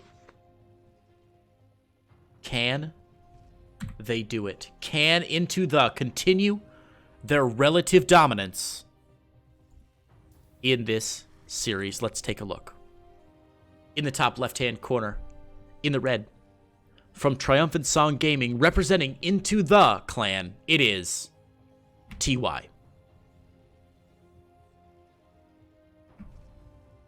And his opponent, playing as Zerg in the teal, in the bottom right, from Alpha X, it's BK. GG. Hey, Cuddle Bear, that bracket is incorrect, buddy. Sorry. Let me link you to the actual bracket. That's the best I can do for you. Of course, there is no bracket for this event. We're just playing a best of 5. The only remaining series after this is Estrella versus Sue, I believe. And that'll be the match that we finish off with for the night. A reminder, there is a prize pool that goes out to our winners. Of course, the winners have already been decided of the overall tournament. That will be IntoThe, who have put up a great show so far. Well-deserved wins. However, there is a secondary prize of $25 per series that is won by whichever team wins the series. So let's say Breaking GG pulls this back, wins the next 2 games. He will be able to take away $25 as a way of saying congratulations for taking his series. There is still a chance that the Alpha X boys don't go hungry tonight. And the other way to guarantee that they don't go home starving is to contribute to the Matcherino. Zerglings and Queens on the way out now for Breaking GG. Still no third base for Breaking GG. Looks like he's sending it down about now. Getting an early third base out. The Reaper going to arrive just a little bit belatedly there. Won't be able to stop that hatchery from going down, but will scout it as he drives by. Zerglings out now from Breaking GG, but nice control there from Breaking GG, saving those Zerglings one by one. Beautiful micro. Well done. Back home for our Terran player. We do see the reactor getting added onto that barracks factory behind it. Should see the swap over and some Hellions coming out. We missed those Hellions last game, and it really did show in the early game. TY unable to harass, and Breaking GG able to start his economy fairly well, honestly, and getting that third up before the Marines popped over. No drone harassment in game number 1. So we'll see if TY goes for that in game number 2, and it looks like he certainly is. As the swap over immediately happens, we should see 1 Hellion, 2 Hellion popping out there for TY. Breaking GG, of course, has his third base down a little bit early. He has taken the third base position here a little bit forward at the 3:30 position, the 4 o'clock position. Not instead at what more people take, I think, is a more common third base location down here. Still pretty easy to defend, but it is a long move from your third tier natural here. These a little bit closer, but the third base pretty wide open here to all sorts of attacks. Reaper still in it here for BKGG. Breaking GG is going to be able to reinforce with those Hellions. Sees the creep spread, knows the third is finished, and I'll try and poke in a different way. Queen's already on the ready. Creep spread phenomenal from Breaking GG, doing a good job to connect those bases and get those creep tumors down as quickly as possible. Roach Warren on the way for Breaking GG, unscouted of course by TY. Should not know that early roaches are in his future. However, the Liberator already coming out here for TY. That could prove very, very useful in a defensive situation if Breaking GG decides to go all out. Still is not scouted this Roach Warren yet. The Hellion's going to get into the main here. Let's see what TY can get done. Focus firing down those drones. Nice drone pull from Breaking GG, actually body blocking those Hellions from getting any more kills. One more Hellion is going to get taken down by a hero Zergling. Well done, Zergling. We salute you. And those Hellions not going to get as much damage as they wanted, and more importantly, not scouting this Roach Warren. It might be too late. TY going into the third. Hopefully, his Liberator will pick up this Roach Warren now and know what to expect. 2 Roaches already on the way from Breaking GG. A good save of that drone. Meanwhile, Liberator sieges up here on the third base, or on the natural base rather. Only 1 drone does go down. Liberator unsieges and moves out. TY still has not scouted that Roach Warren. Now he knows. Pulling the SCVs to try and defend against this early Roach pressure out of Breaking GG. This is a lot of Roaches very early, and there is not a lot here. Double bunkers going down behind this for TY. Third base still under construction for TY. A lot of SCVs have gone down. 9, 10 SCVs have gone down. This is going to be very difficult for TY to come back from, even if the Roaches are able to get picked off eventually. Liberator siege up will be useful here, and that's going to force Breaking GG to move forward here and do a little bit more aggression, but 32 army supply. I think Breaking GG might actually have this one, you guys. Focus firing down the bunker here. The bunker will go down. Tank is out now for TY, but 18 SCVs have been roasted here. 27 SCVs to 52 drones. The last of the Roaches will get cleaned up there. The bunker will get taken down, and TY has been crippled incredibly badly. Look at the production tab for Breaking GG here. Double Evo chamber, adding on these Vespene geysers, adding on the lair tech, going all the way up. Take a look at this income graph. Can you see when the Roach harass hit? I know I can't. Beautifully done. Beautifully done, and it's more Roaches all the time. A couple Zerglings coming to reinforce here. Breaking GG decides not to push his advantage right now. Goes back to spreading creep, reinforcing the army. I really like that play from Breaking GG. Yeah, good observation there, Sushi. The third base, of course, still up for TY. Damaged, broken, but not dead, and that's going to be tough. Mule's a very strong unit, but if Breaking GG attacks anytime in the next 3 or 4 minutes, I think he's going to be just fine as the game progresses. No upgrades on the way yet for TY. Another scan goes down. Not seeing much, though.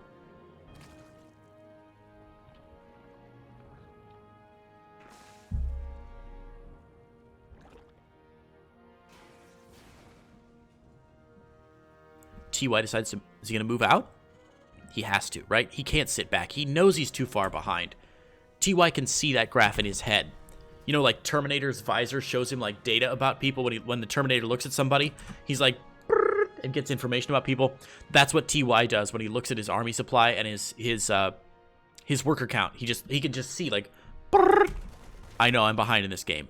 Gotta be careful. Liberator sieging up in the main here, driving away some more mining time, picking off some eggs. That's really nice as TY steps onto creep here with a lot of tanks. Now, this is not unassailable, but I think Breaking GG in pretty good position here. TY's gonna have to fight this real hard. A good Overlord pick. Liberator forced out again. Fourth base now on the way for Breaking GG. TY being very cautious about his engagements here, being very smart.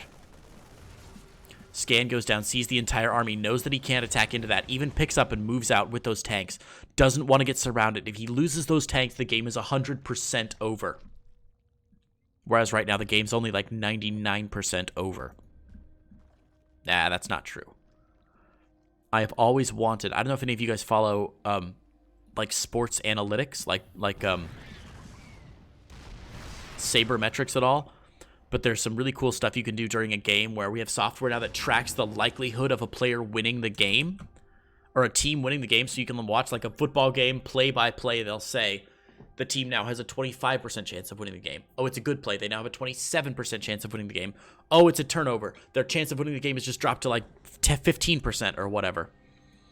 I want to see that for StarCraft so bad. It would be incredible. Somebody who's good at StarCraft, build that program for me. I would love to see it. Because I'm not sure what percentage TY is at right now, but I know it's low. He's got a good tank spread, though. Breaking GG could be too aggressive here. Take a fight that he thinks he can win. Okay, so he forces a stim here. Out of TY. Tanks poised. This is the calm before the storm, baby. TY trying to pick off some creep tumors with this little squad. Still poking and prodding around with these bio units. He needs to stop and heal these bio units up with the medevacs. Gotta stop moving around for just a minute so the medevacs can do their job. There it is. Bio units healed up. Trying to draw Breaking GG into the fight here. TY can't see where he is. There he is. Now he knows. Keeping an eye on the large roach force. Roaches thinking they have an attack on that bio. Won't be able to do it, though. Of course, the roaches can't afford to run in to these bio units. Or to the tanks, rather. The tank line. Here's the tank coverage, by the way. All the way across every conceivable entrance, as well as the natural as well. Bio units forced to pick up and go back. But Breaking GG not going to follow them out here. The longer this game goes on, TY has more of a chance of clawing it back. But, honestly, look at the income here. 6 bases to 3. TY, sensing the desperation, has to do something drastic. And this is it. A 4 drop all the way in. A medevac on top of these units trying to scout out the army and see where they are. And there it is, the huge drop. Breaking GG has read it a little bit, though. Saw it with an Overlord as it came across here. TY dropping massively, picking up, going straight up into the main. Oh my god, he's going to go for tech units. There is a Spore Crawler here to try and drive down one of the medevacs here. But let's see what happens. No splitting from TY. The Baneling's getting huge shots right now. TY, that did not go the way he wanted. He lost way too many units there. Way too close for comfort. Breaking GG, just running over and forcing those medevacs out. Not the slapdash bang effect that TY wanted.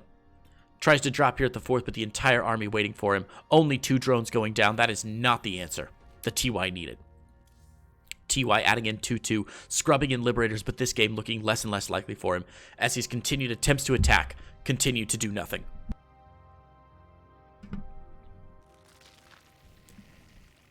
Baneling's on the way. Vipers on the way as well. Adrenal glands have finished up. All the hive tech falling into place now. +3 Carapace on the way for our Zerg player, doing such a good job. TY finally expanding to a 4th base. Greater Spire finishing up for Breaking GG.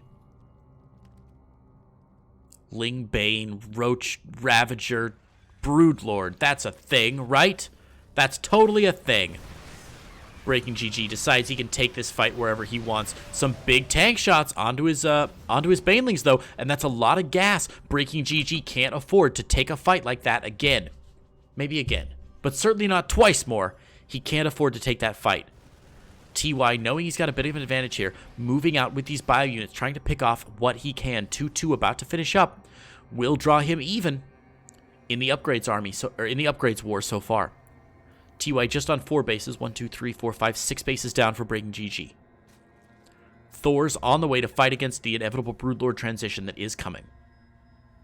Ghosts out as well for those snipes in case Ultralisk Tech should be on the radar. A good cancel of what would be the 5th base there, but bio units getting on top of these roaches. That's probably all right. Breaking GG needs to remax his army a little bit, making room for those Ultralisks and Broodlords, and there we see it. 5 Broodlords on the way, 6 Corruptors to support them. Breaking GG building an army. Just like Saruman the White.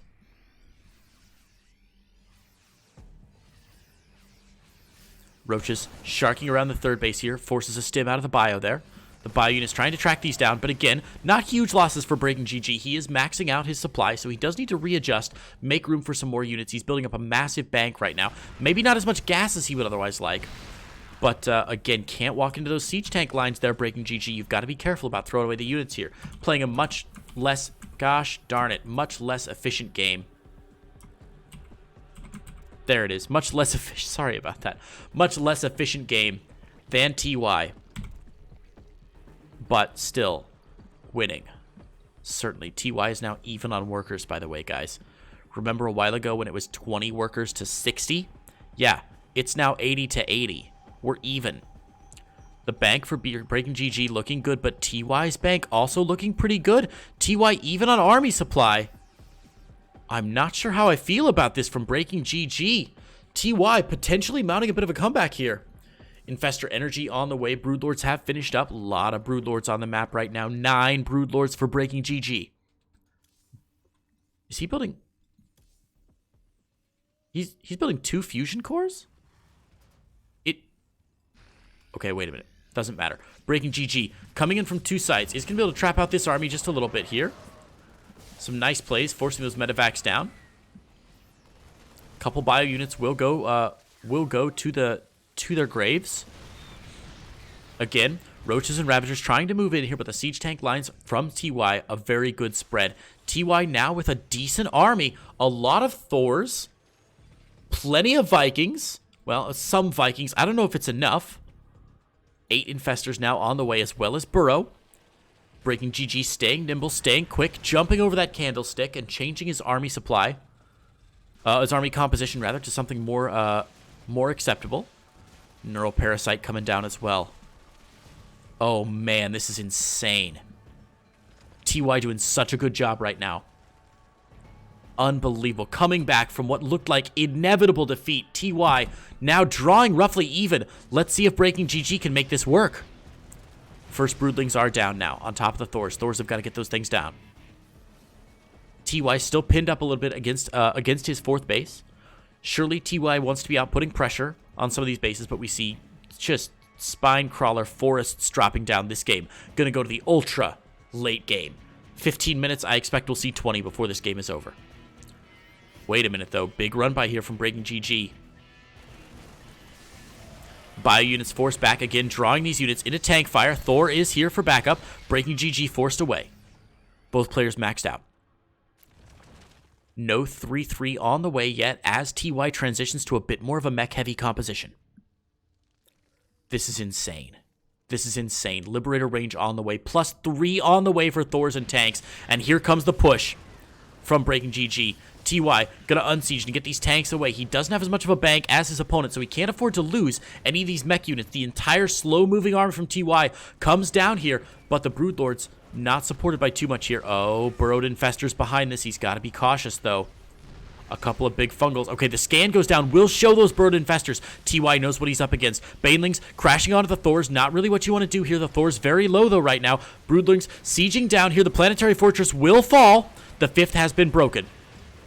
TY taking a fight up at the top here. Corruptors versus Vikings. Thors versus Broodlords. Neuroparasited Thors versus other non-neuroparasited Thors. However, all of the Infestors have been taken out. And it look... Oh my god, I can't believe this. Naked Broodlords with some Queens.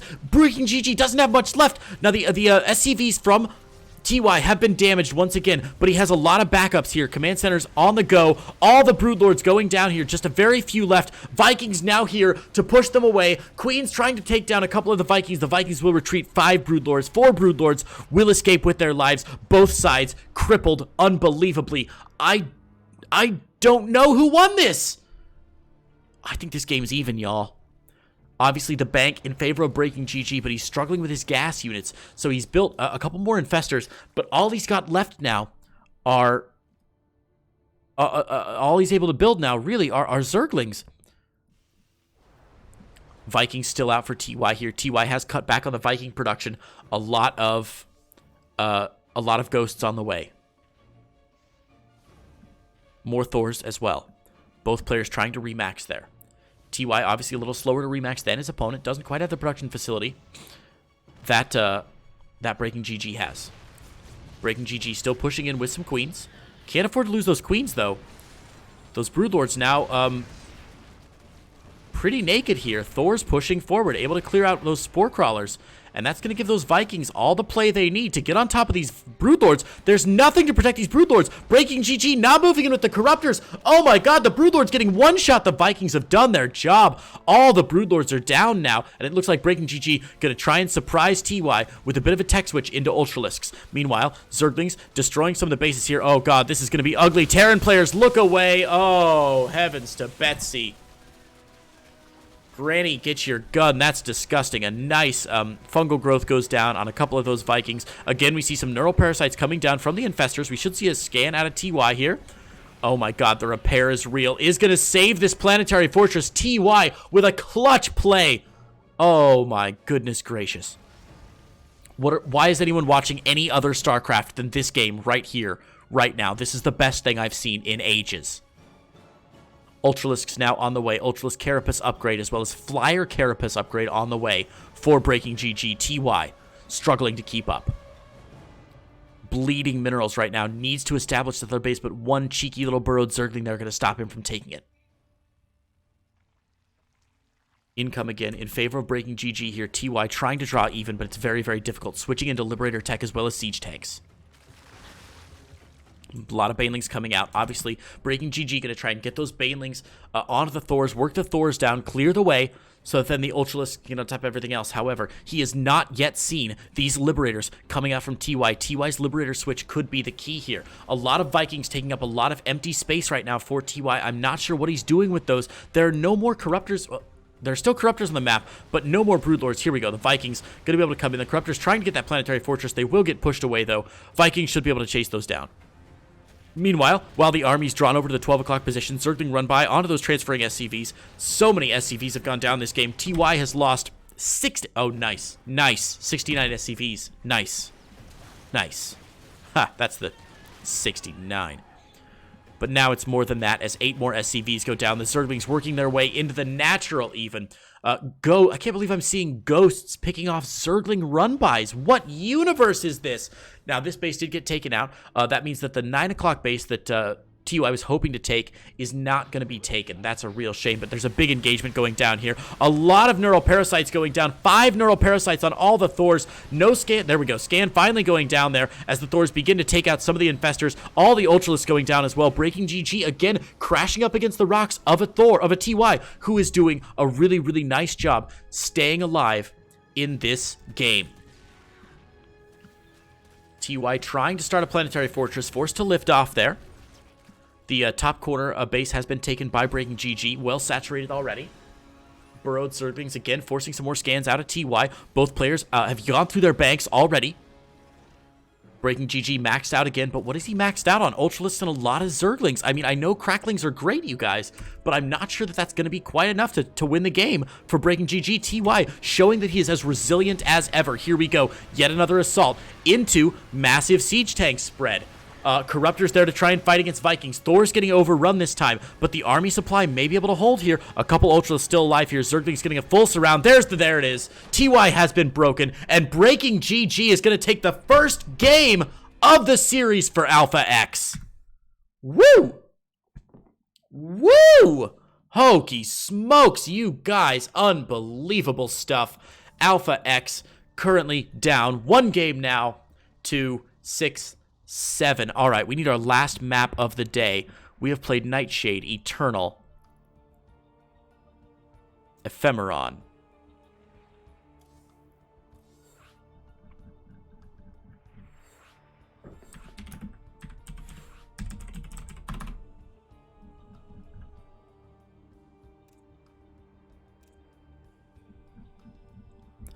Nightshade, Eternal.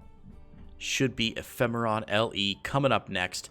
For our next series, Lil Laws, how is it 0-3 if they're only down 7-1 in maps? The current score is 1-1. They have lost the last 3 matches 0-6. That was the first game that Alpha X had picked up. It's alright. It's hard to keep track of, especially in these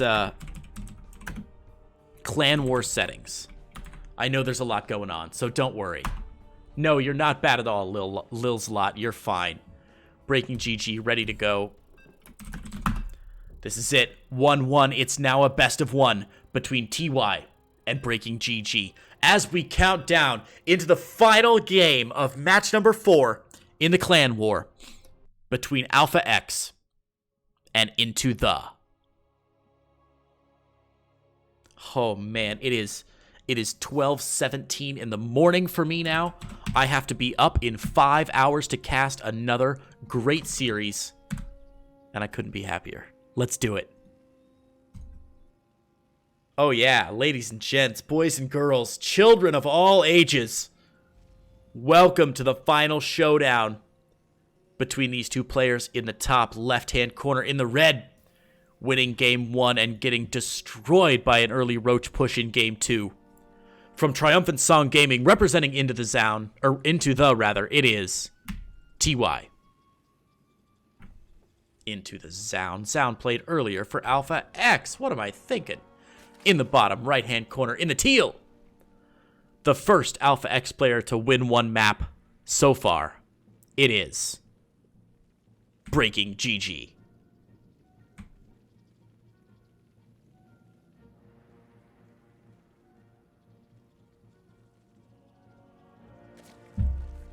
Unbelievable series so far from these two players. TY showing unbelievable resilience, almost coming back from what was certain defeat in game number 2.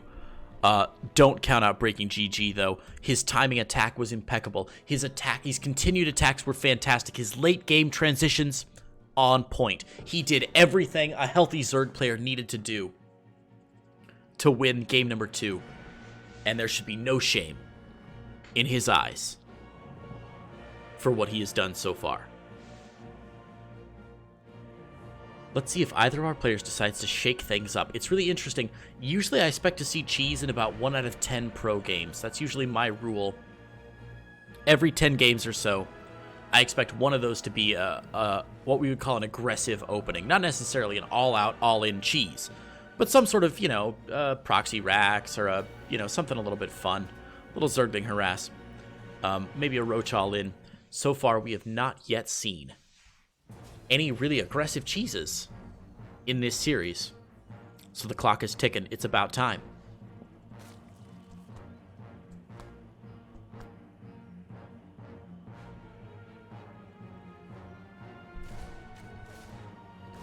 TY likes to proxy a lot of racks these days.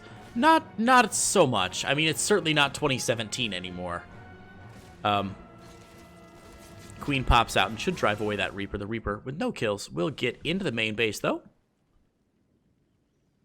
And promptly out of the main base. Oh, pardon me, guys. It's been a long day. I was up pretty early this morning doing some work. And I'm going to be up early again tomorrow. So I am not at 100% casting this game, but I'm certainly going to do my best to bring you all of the action. I appreciate your understanding. Maybe that's a good point, Rolo. Maybe some of them have stuff they're holding for IEM. That is a very good point and something I had not yet considered. But yeah, the biggest first tournament of the year is coming up next week. If these guys have something they're keeping hidden, they're going to keep it hidden, aren't they?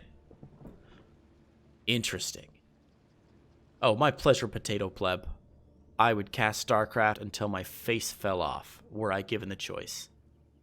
It's great stuff. Scouting Hellions here from TY. Not going to find a whole lot of joy. They will scout that third base. Unable to stop it from going down, unfortunately. Just a little bit late. 2 weeks? What is today? The 14th? Well, it starts on the 24th, right? So, week and a half. I think. The group stages start in 2 weeks, yes, but the open brackets at Katowice, the offline brackets, start on Monday the 24th.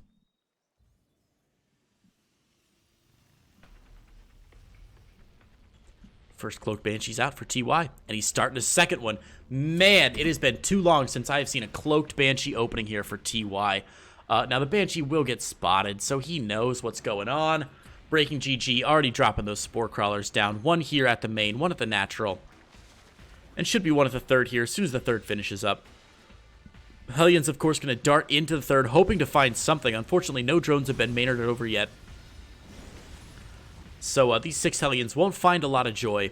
4 Queens already there to defend against everything they can. Now, TY's hoping this will open up an opportunity for him here into the natural. Unfortunately, the Spore Crawler already there, and it has been spotted by Breaking GG. Now, there's nothing there to defend. Just 1 Queen. Repositions that Spore Crawler across. The Banshee now hidden, briefly. Banshee with 5 kills so far. That classic TY Banshee control. Very well done so far by TY. 5 kills is a very respectable amount for that early Cloaked Banshee. Now we see the Hellions coming back in here. Only 2 Queens this time. Nice pick off of the Creep Tumor spread.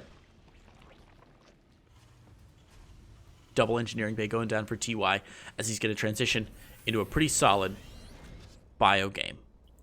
Tanks behind this. Medevacs behind that.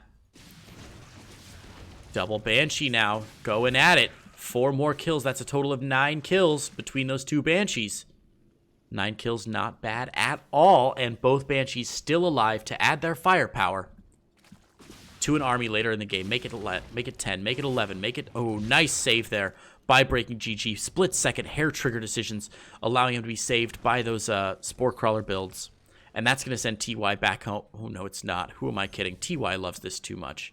That's going to send TY back home. Thought he might be able to pick off some Creep Tumors there. Won't find much joy just yet. Looks like the initial harass has been finished up for both players now. This time it's TY's turn to put on the pressure. TY down, however, 50 SCVs to the 63 of his opponent. More barracks getting scrubbed in back home for TY. This is going to be a lot of units and a big double drop coming down from TY. Keep your eyes on that double drop. Of course, it will be spotted by this Overlord. Unfortunately, Breaking GG expanding to a very obvious location here. This double drop will get spotted by the Overlord, so the Overlord will go down. Let's see if that means Breaking GG is able to move into position in time. He does have a sizable army here with about 6 Banelings in it. But with good micro and off of creep, I'm not sure that 6 Banelings is going to be enough here to stop TY. TY has not yet seen this big base here in the middle. He's going to check for this 4th base here and be a little confused, I think, that there's nothing there. Meanwhile, moving his Banshees back into this natural. The Spore Crawler has been repositioned, should be saved, and we're going to see the pickup and the get out there from TY, losing a fair few of his bio units. Banshees picking down everything they can there, trying to stop the upgrade, the Baneling Nest, but won't quite be successful there. Should get pushed away in due time. Queens responding. 3rd base is down now. 2-2 getting started for those Lings. That's a very scary upgrade for Breaking GG. TY should be terrified of that, by the way. He's only got his own +1/+1 out right now. And his 2-2 will be a little bit behind this. The Armory a little bit late as well. Every Terran player can identify with the struggle of getting that 2-2 timing. I always feel like I start building my Armory as soon as I notice that my 1-1 is about to finish. And it's always like, shit, I need that Armory. Don't have it yet. But TY setting up for some aggression now on this high ground base. Moving in the Bioforces. A lot of Zerglings, though. He is focus firing down some of those Banelings, though. Big scan goes down. Siege tanks getting their initial shots off there. Hellions fully getting surrounded there, but the Banelings blowing up on the Hellions. The bio unit's still alive here. Zerglings getting on top of the tanks, though. 1 tank fall, 2 tank fall, 3 tanks fall, and all that's left is a little bit of bio here. A couple units getting pushed back, though, for Breaking GG. TY has reinforcements coming across the map, but will they be quick enough?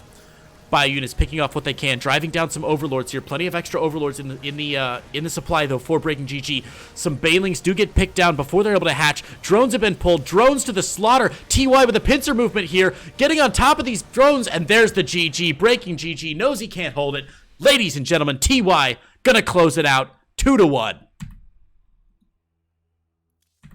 So that is gonna push our score even further in favor of the clan that is currently rocking it with an 8-1 record in 9 games played. Our last match is coming up now. Now, as a reminder, hang on just a minute.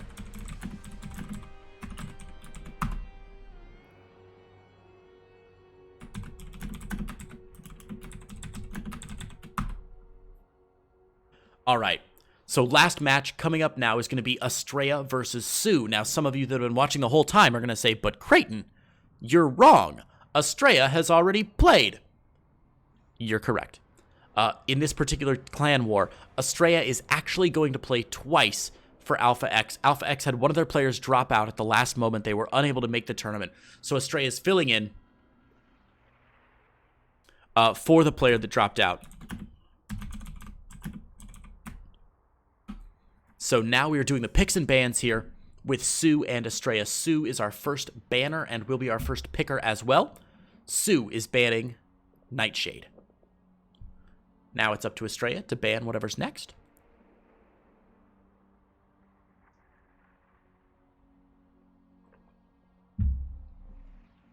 World of Sleepers is our next map that's gone. So Nightshade, and then World of Sleepers. Ephemeron after that. And Estrella bans Triton at the end. So Sue's first map choice, either going to be Eternal Empire, Simulacrum, or Zen. Eternal Empire, Simulacrum, or Zen, LE. Sticking, of course, with the standard ladder builds so far. By the way, if you love maps, the Team Liquid map contest is happening right now. Guys, I cannot tell you how important the Team Liquid map contest is. It literally determines which maps you will see in the future. If you are not already checking that out, I highly encourage you to watch the TL map contest. It is essential that we as a community become involved in the maps that we play on. The maps are part of what makes StarCraft great. Okay, looks like Estrella needs about 2 minutes here. So he's going to take a quick break, and we're going to be right back after that. I will take 1 minute, guys, just to thank another one of our sponsors here. Our sponsors for Alpha X help us in putting on these tournaments and providing the prize pools and supporting our organization and allowing us to organize all the clan wars and show matches and tournaments that you see day in and day out on the TL.net calendar. So I'll just take a second to say a huge shout out and a thank you to GameStop. You guys know GameStop. You've been there thousands of times since you were a little kid. GameStop always has the best games, the newest games, whatever you're looking for. Currently, GameStop is running a daily deals thing where every 24 hours they have a new set of games that crops up for sale. If you don't like the games that are there today, check again tomorrow and you'll find something you like. We encourage you to go to GameStop.com to check out their daily deal, and thank you for their support of our tournaments. So huge shout out to our other sponsors as well, Sector 6, 24 Hour Fitness, and G Fuel, all of who are making this clan war possible. I mean, how often do you get to see these players playing in such a great series? Man, my mustache is looking really ratty now. I don't just have a 5 o'clock shadow, I have like a 12:30 in the morning shadow. I hope I get up in time to shave tomorrow. I'm getting a bit of a neck beard. It's a little embarrassing. All right, so Estrella has asked for a few moments to go to the restroom, and as soon as he gets back, we're going to get going here with our final match of the night. Is going to be Estrella versus Sue. So if you guys haven't yet, now's a good chance for you to stand up briefly from your chair, get up, walk around a little bit. I'm going to do a bit of stretching as well. Oh, yeah, you can hear my back crack because I'm an old man. Yeah. Get the fingers going. Get the wrist exercises done. Got to stave off that carpal tunnel for as long as I possibly can. It's coming. I know it's coming. I just gotta fight it. So do that yourselves. Shake your shoulders out. Make sure you're sitting up tall in your chair. Because if you're not healthy, how can you possibly play StarCraft well? Anyway, you guys can hear the countdown now. We're dropping into game number 1, Estrella versus Sue.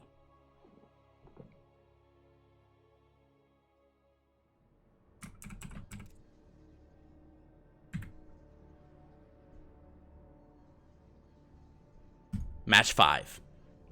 Game 1. Clan war between Alpha X and Into The. In the top. Left-hand corner in the red. From Alpha X, playing Protoss, it is Estrella.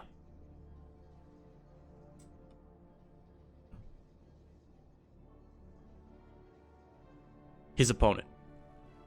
In the bottom right. In the blue. From the Afrika Freaks. And representing Clan Into The, it is Sue.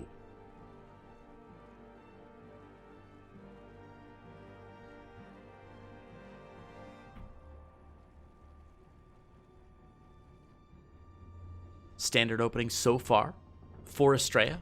Gateway on the low ground, pylon supporting that. Pretty standard opening for Sue as well. Getting that hatch first. See if he goes for pool. Hatch into gas. Into pool. So I like that he sent the drone out here, knowing that Estrella was coming into the back. So Estrella actually hasn't spotted the timing of that pool exactly. And it might throw him off just a little bit here. Estrella is going to see the pool up there now. Knows what the timing is. What a cute little play there from Sue, just to get the pool out. Estrella seeing that pool.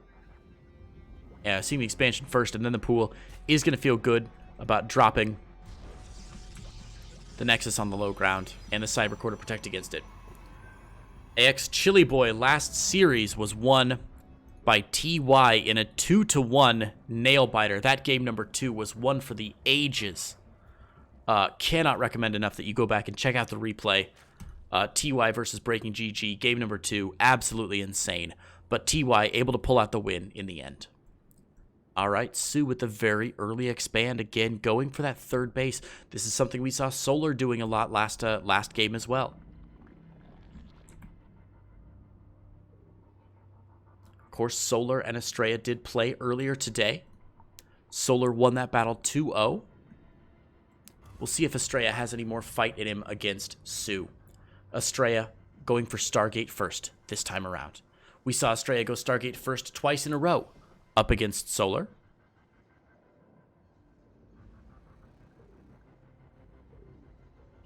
And neither game was he really able to make anything happen with that Stargate. Solar's defense was simply too good. Sue, of course, also a fantastic defender. We're going to have to see if Estrella can make some magic happen this time around. Overlord for Sue should pop in any minute now to see what the tech choice is going to be. Of course, no scout yet from Sue. Or it's possible he'll just see that first Phoenix pop out. First Phoenix getting chronoed out, I should add. And, yeah, queued right over to that Overlord is going to know what the tech is quite soon. Adept to the third.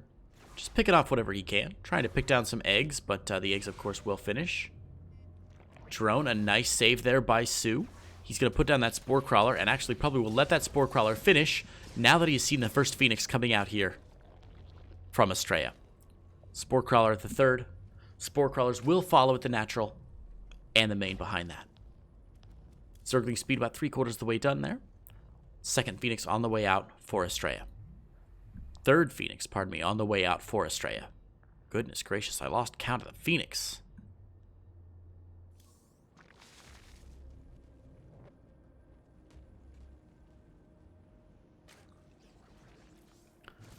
Still no real upgrades or anything from Sue. Just happy to drone up constantly right now. 38 drones with 9 more on the way. Goodness gracious, Sue is not afraid to drone, is he? 3 Phoenix out now. 4th on the way. Estrella sticking with Phoenix Tech. Not really adding much else in aside from a couple gateways. Let's see if he starts with 6th Phoenix. 5th Phoenix. Nobody does start a 3rd base. Wow, Estrella gonna expand behind this, counting on these Phoenix to get some work done. However, there are 3 Queens and a Spore Crawler in the main. That is gonna force those Phoenix away for now.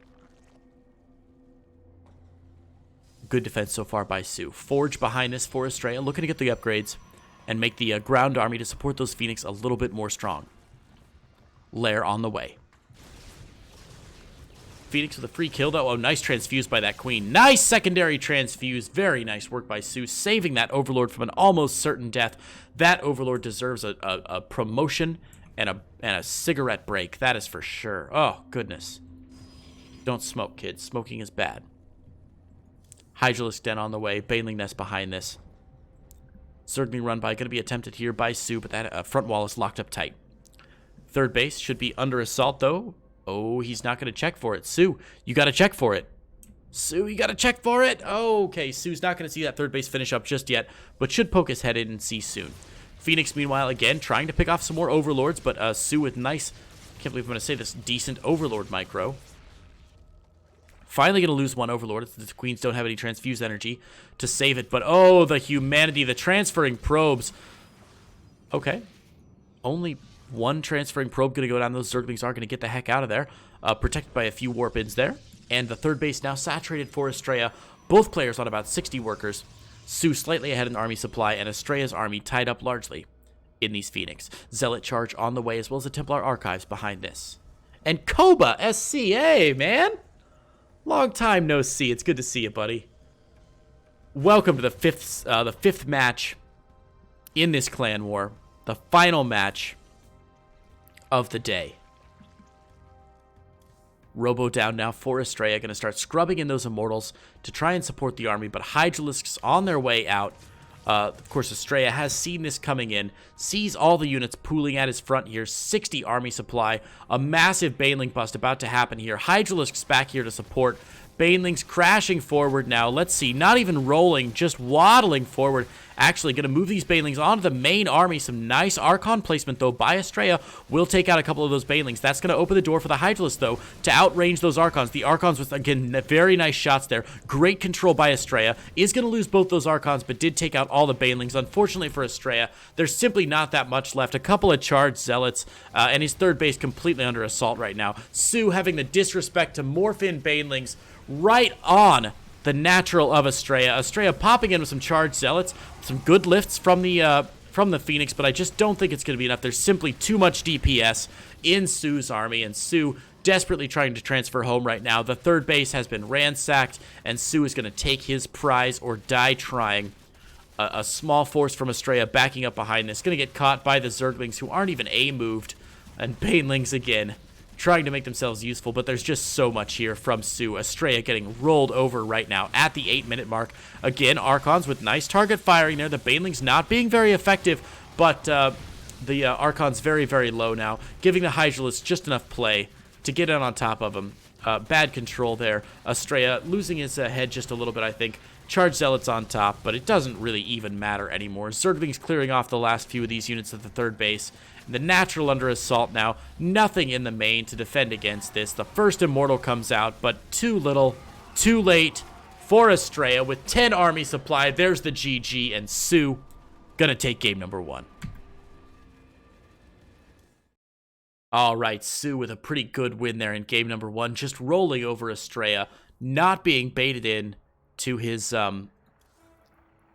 early game shenanigans with those 4 early Phoenix that simply didn't get anything done.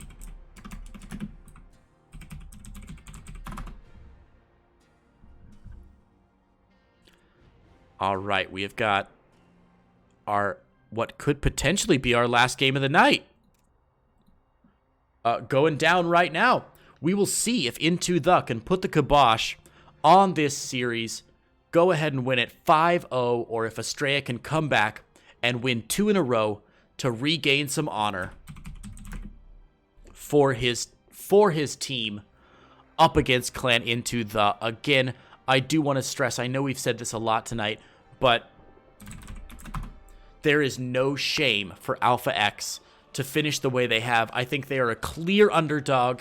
IntoThe is a storied clan, full of big name players, and Alpha X had a big task ahead of them, a Herculean task ahead of them if they wanted to compete against IntoThe. They have put up some amazing games. Breaking GG got a win over TY. It is not the end of the world, and I'm so proud. I know I'm a member of Alpha X, so I'm a little biased, but I'm so proud of our team for getting in there and fighting hard in what is a very good clan war and putting on some fabulous games for you guys, the viewers, because that's why we do it. All right.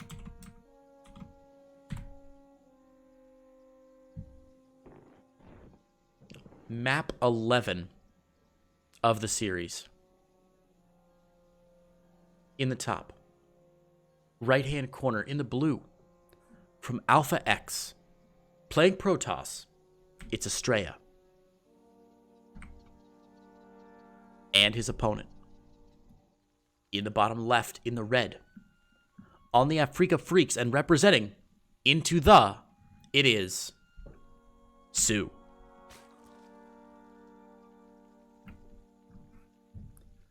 Now, all you fine folks in chat, I do want to say, if you're appreciating Estrella's play, if you're an Estrella fan, or if you have ever heard, Leet Devin, it's good to see you, man. Thanks for stopping by. Or if you have ever heard of a little sleeper player named Innovation, those two players are having a show match coming up in just about 5 hours from now. Estrella versus Innovation in a best-of-9 show match. That show match will be held on my personal channel, which is twitch.tv/just my name, Creighton Olsen.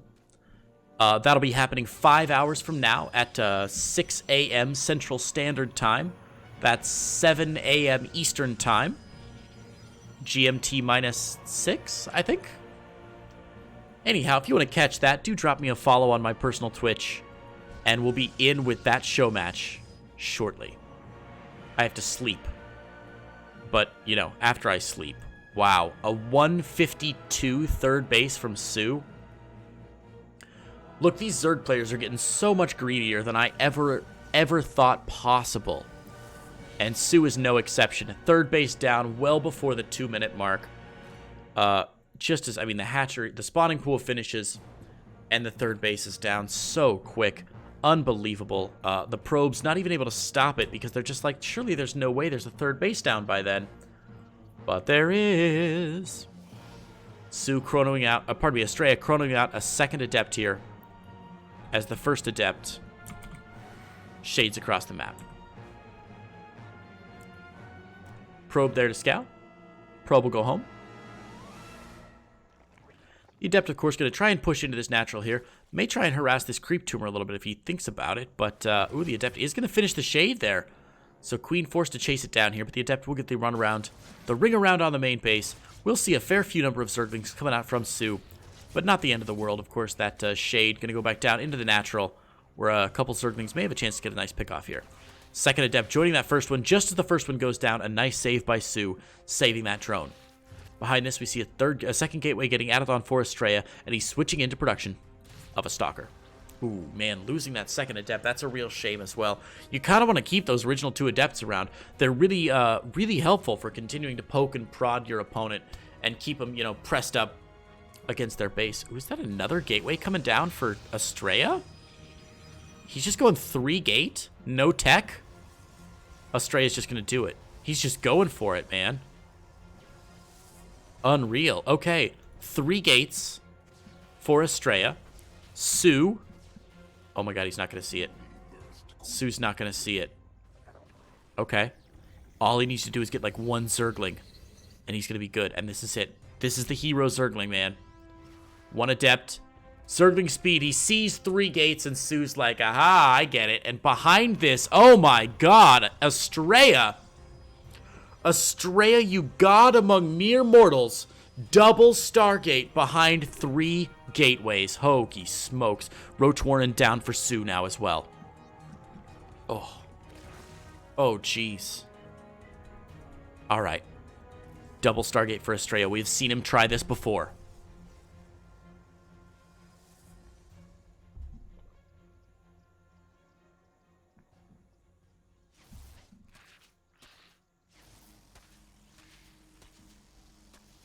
Sentries do so little damage. It's comical, man. Lair going down just as the Roach Warren finishes up. It's going to be we should see a lot of roaches coming out from Sue here, I would imagine.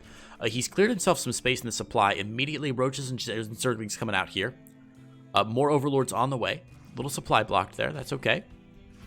Again, Zerglings popping in, baiting out the force field. That's not bad at all. Sees that third base going down for Estrella.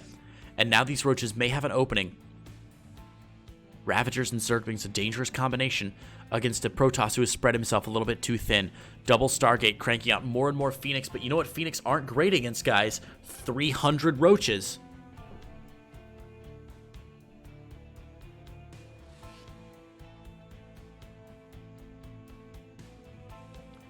All right, more drones coming out from Sue. Just as the lair finishes, we should see Roach Speed on the way behind this.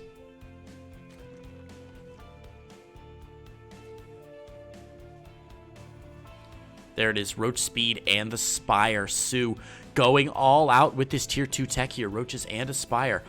Trying to poke around with these Zerglings here. The Maynard of the probes over to the third base for Estrella. Estrella a little bit behind, but the income should be relatively even. Once Sue's fourth base is established, that is going to spike way in favor of Sue. Right now, I expect it'll even out for Estrella just a bit as those probes are doing their job. Meanwhile, Phoenix production still continuing 2 at a time. 2 by 2. Phoenix of blue coming across the map. Coming for you. Alright, so the first Phoenix are coming out now. Spore Crawlers, double Spore Crawler going down for Sue here. Good transfuses by Sue there, keeping that Queen alive. Able to pick down one of those Phoenix almost all the way down. Overlord might go down here for Estrella, or for Sue rather. Estrella now picking up a couple drones here, not too bad at all. Pushing around, rotating down to the third base, keeping these Queens very busy. Luckily, Sue has connected all his bases with Creep. Queen's still a very slow unit, though, and that's 6-7 drones going down, and just as the Queens go to the third, there's the recall. But here's the real problem. Sue coming across the map now with Roaches and Zerglings. Phoenix, of course, will pick those off and lift them up little by little. Sue needs... Oh, gosh, sorry. Sue needs to get a fourth base established. Hang on.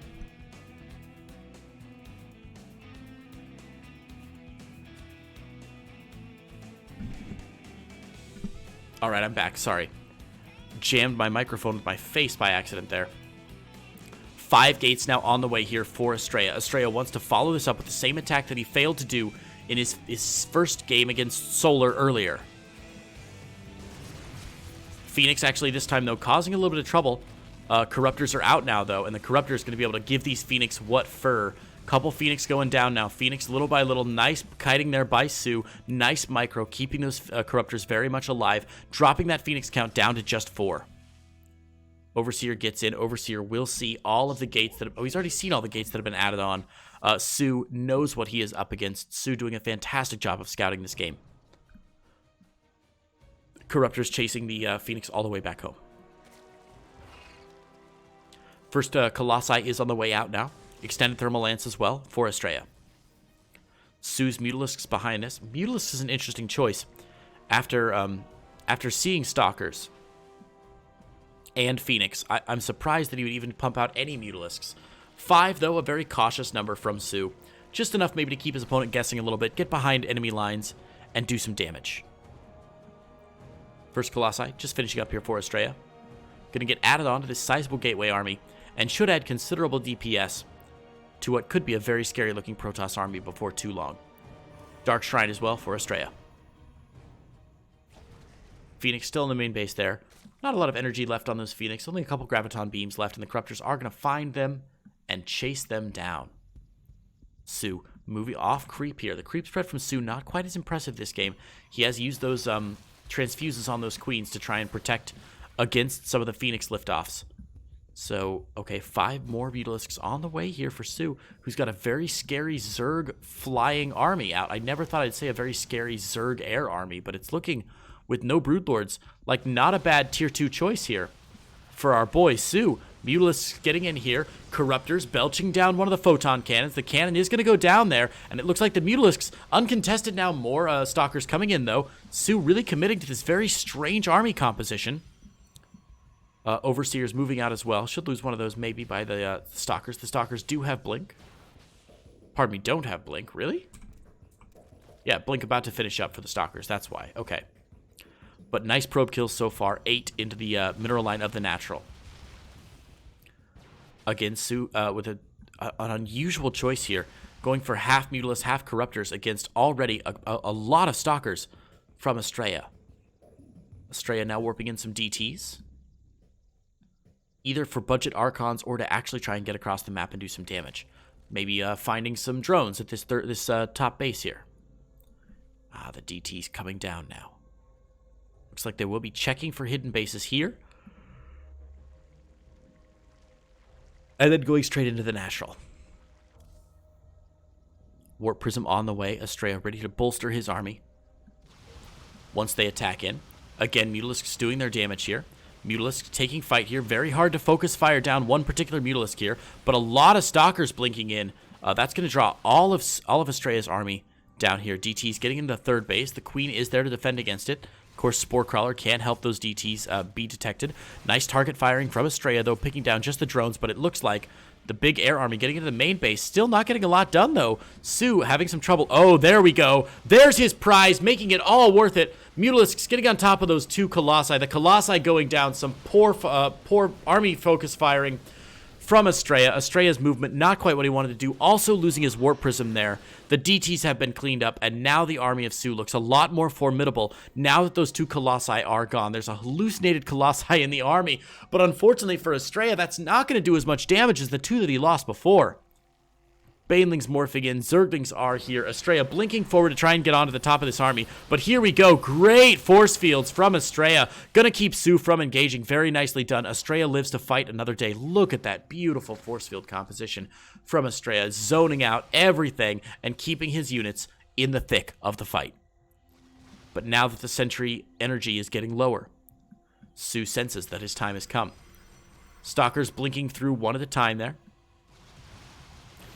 And now Estrella going to try and engage here onto this army. Some gaps in the force fields this time, and there are no force fields left. A huge warp in of Zealots back home. These are charged Zealots. They should be decent at doing. They're not charged Zealots. They should be a little bit slower than expected. Banelings going down on all the units, but there's still so many more Zerg units coming. The Stalkers unable to focus fire on too much of anything. Corruptors belching down the Nexus here. Mutalisks 1-to-1 for the Stalkers.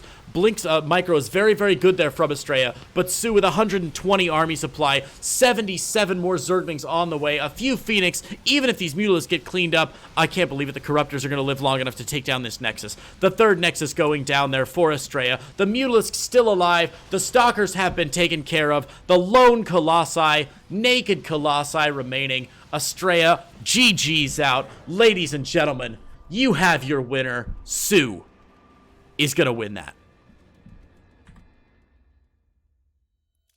And that is going to finalize our score with Clan Into the winning all 5 series tonight. If you are interested in seeing some revenge, tomorrow morning in almost exactly 5 hours, our boy Estrella will be playing Innovation in a best-of-9 show match on my channel. So if you're interested, hop down to twitch.tv/CraytonOlson, and you can join me in just a few short hours. I'm going to go sleep for as much of that as I can, and then come right back and cast a best-of-9. Huge thanks to our players. Huge thanks to our sponsors. Huge thanks to our organizers, all the team managers, the owners of Alpha X, for putting all this together. Oh, Sue, it's over, man.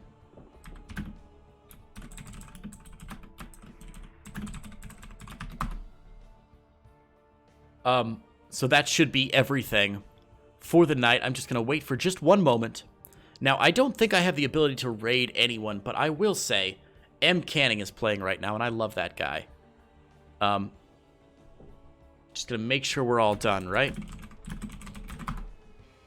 Before we go off. And that should be it.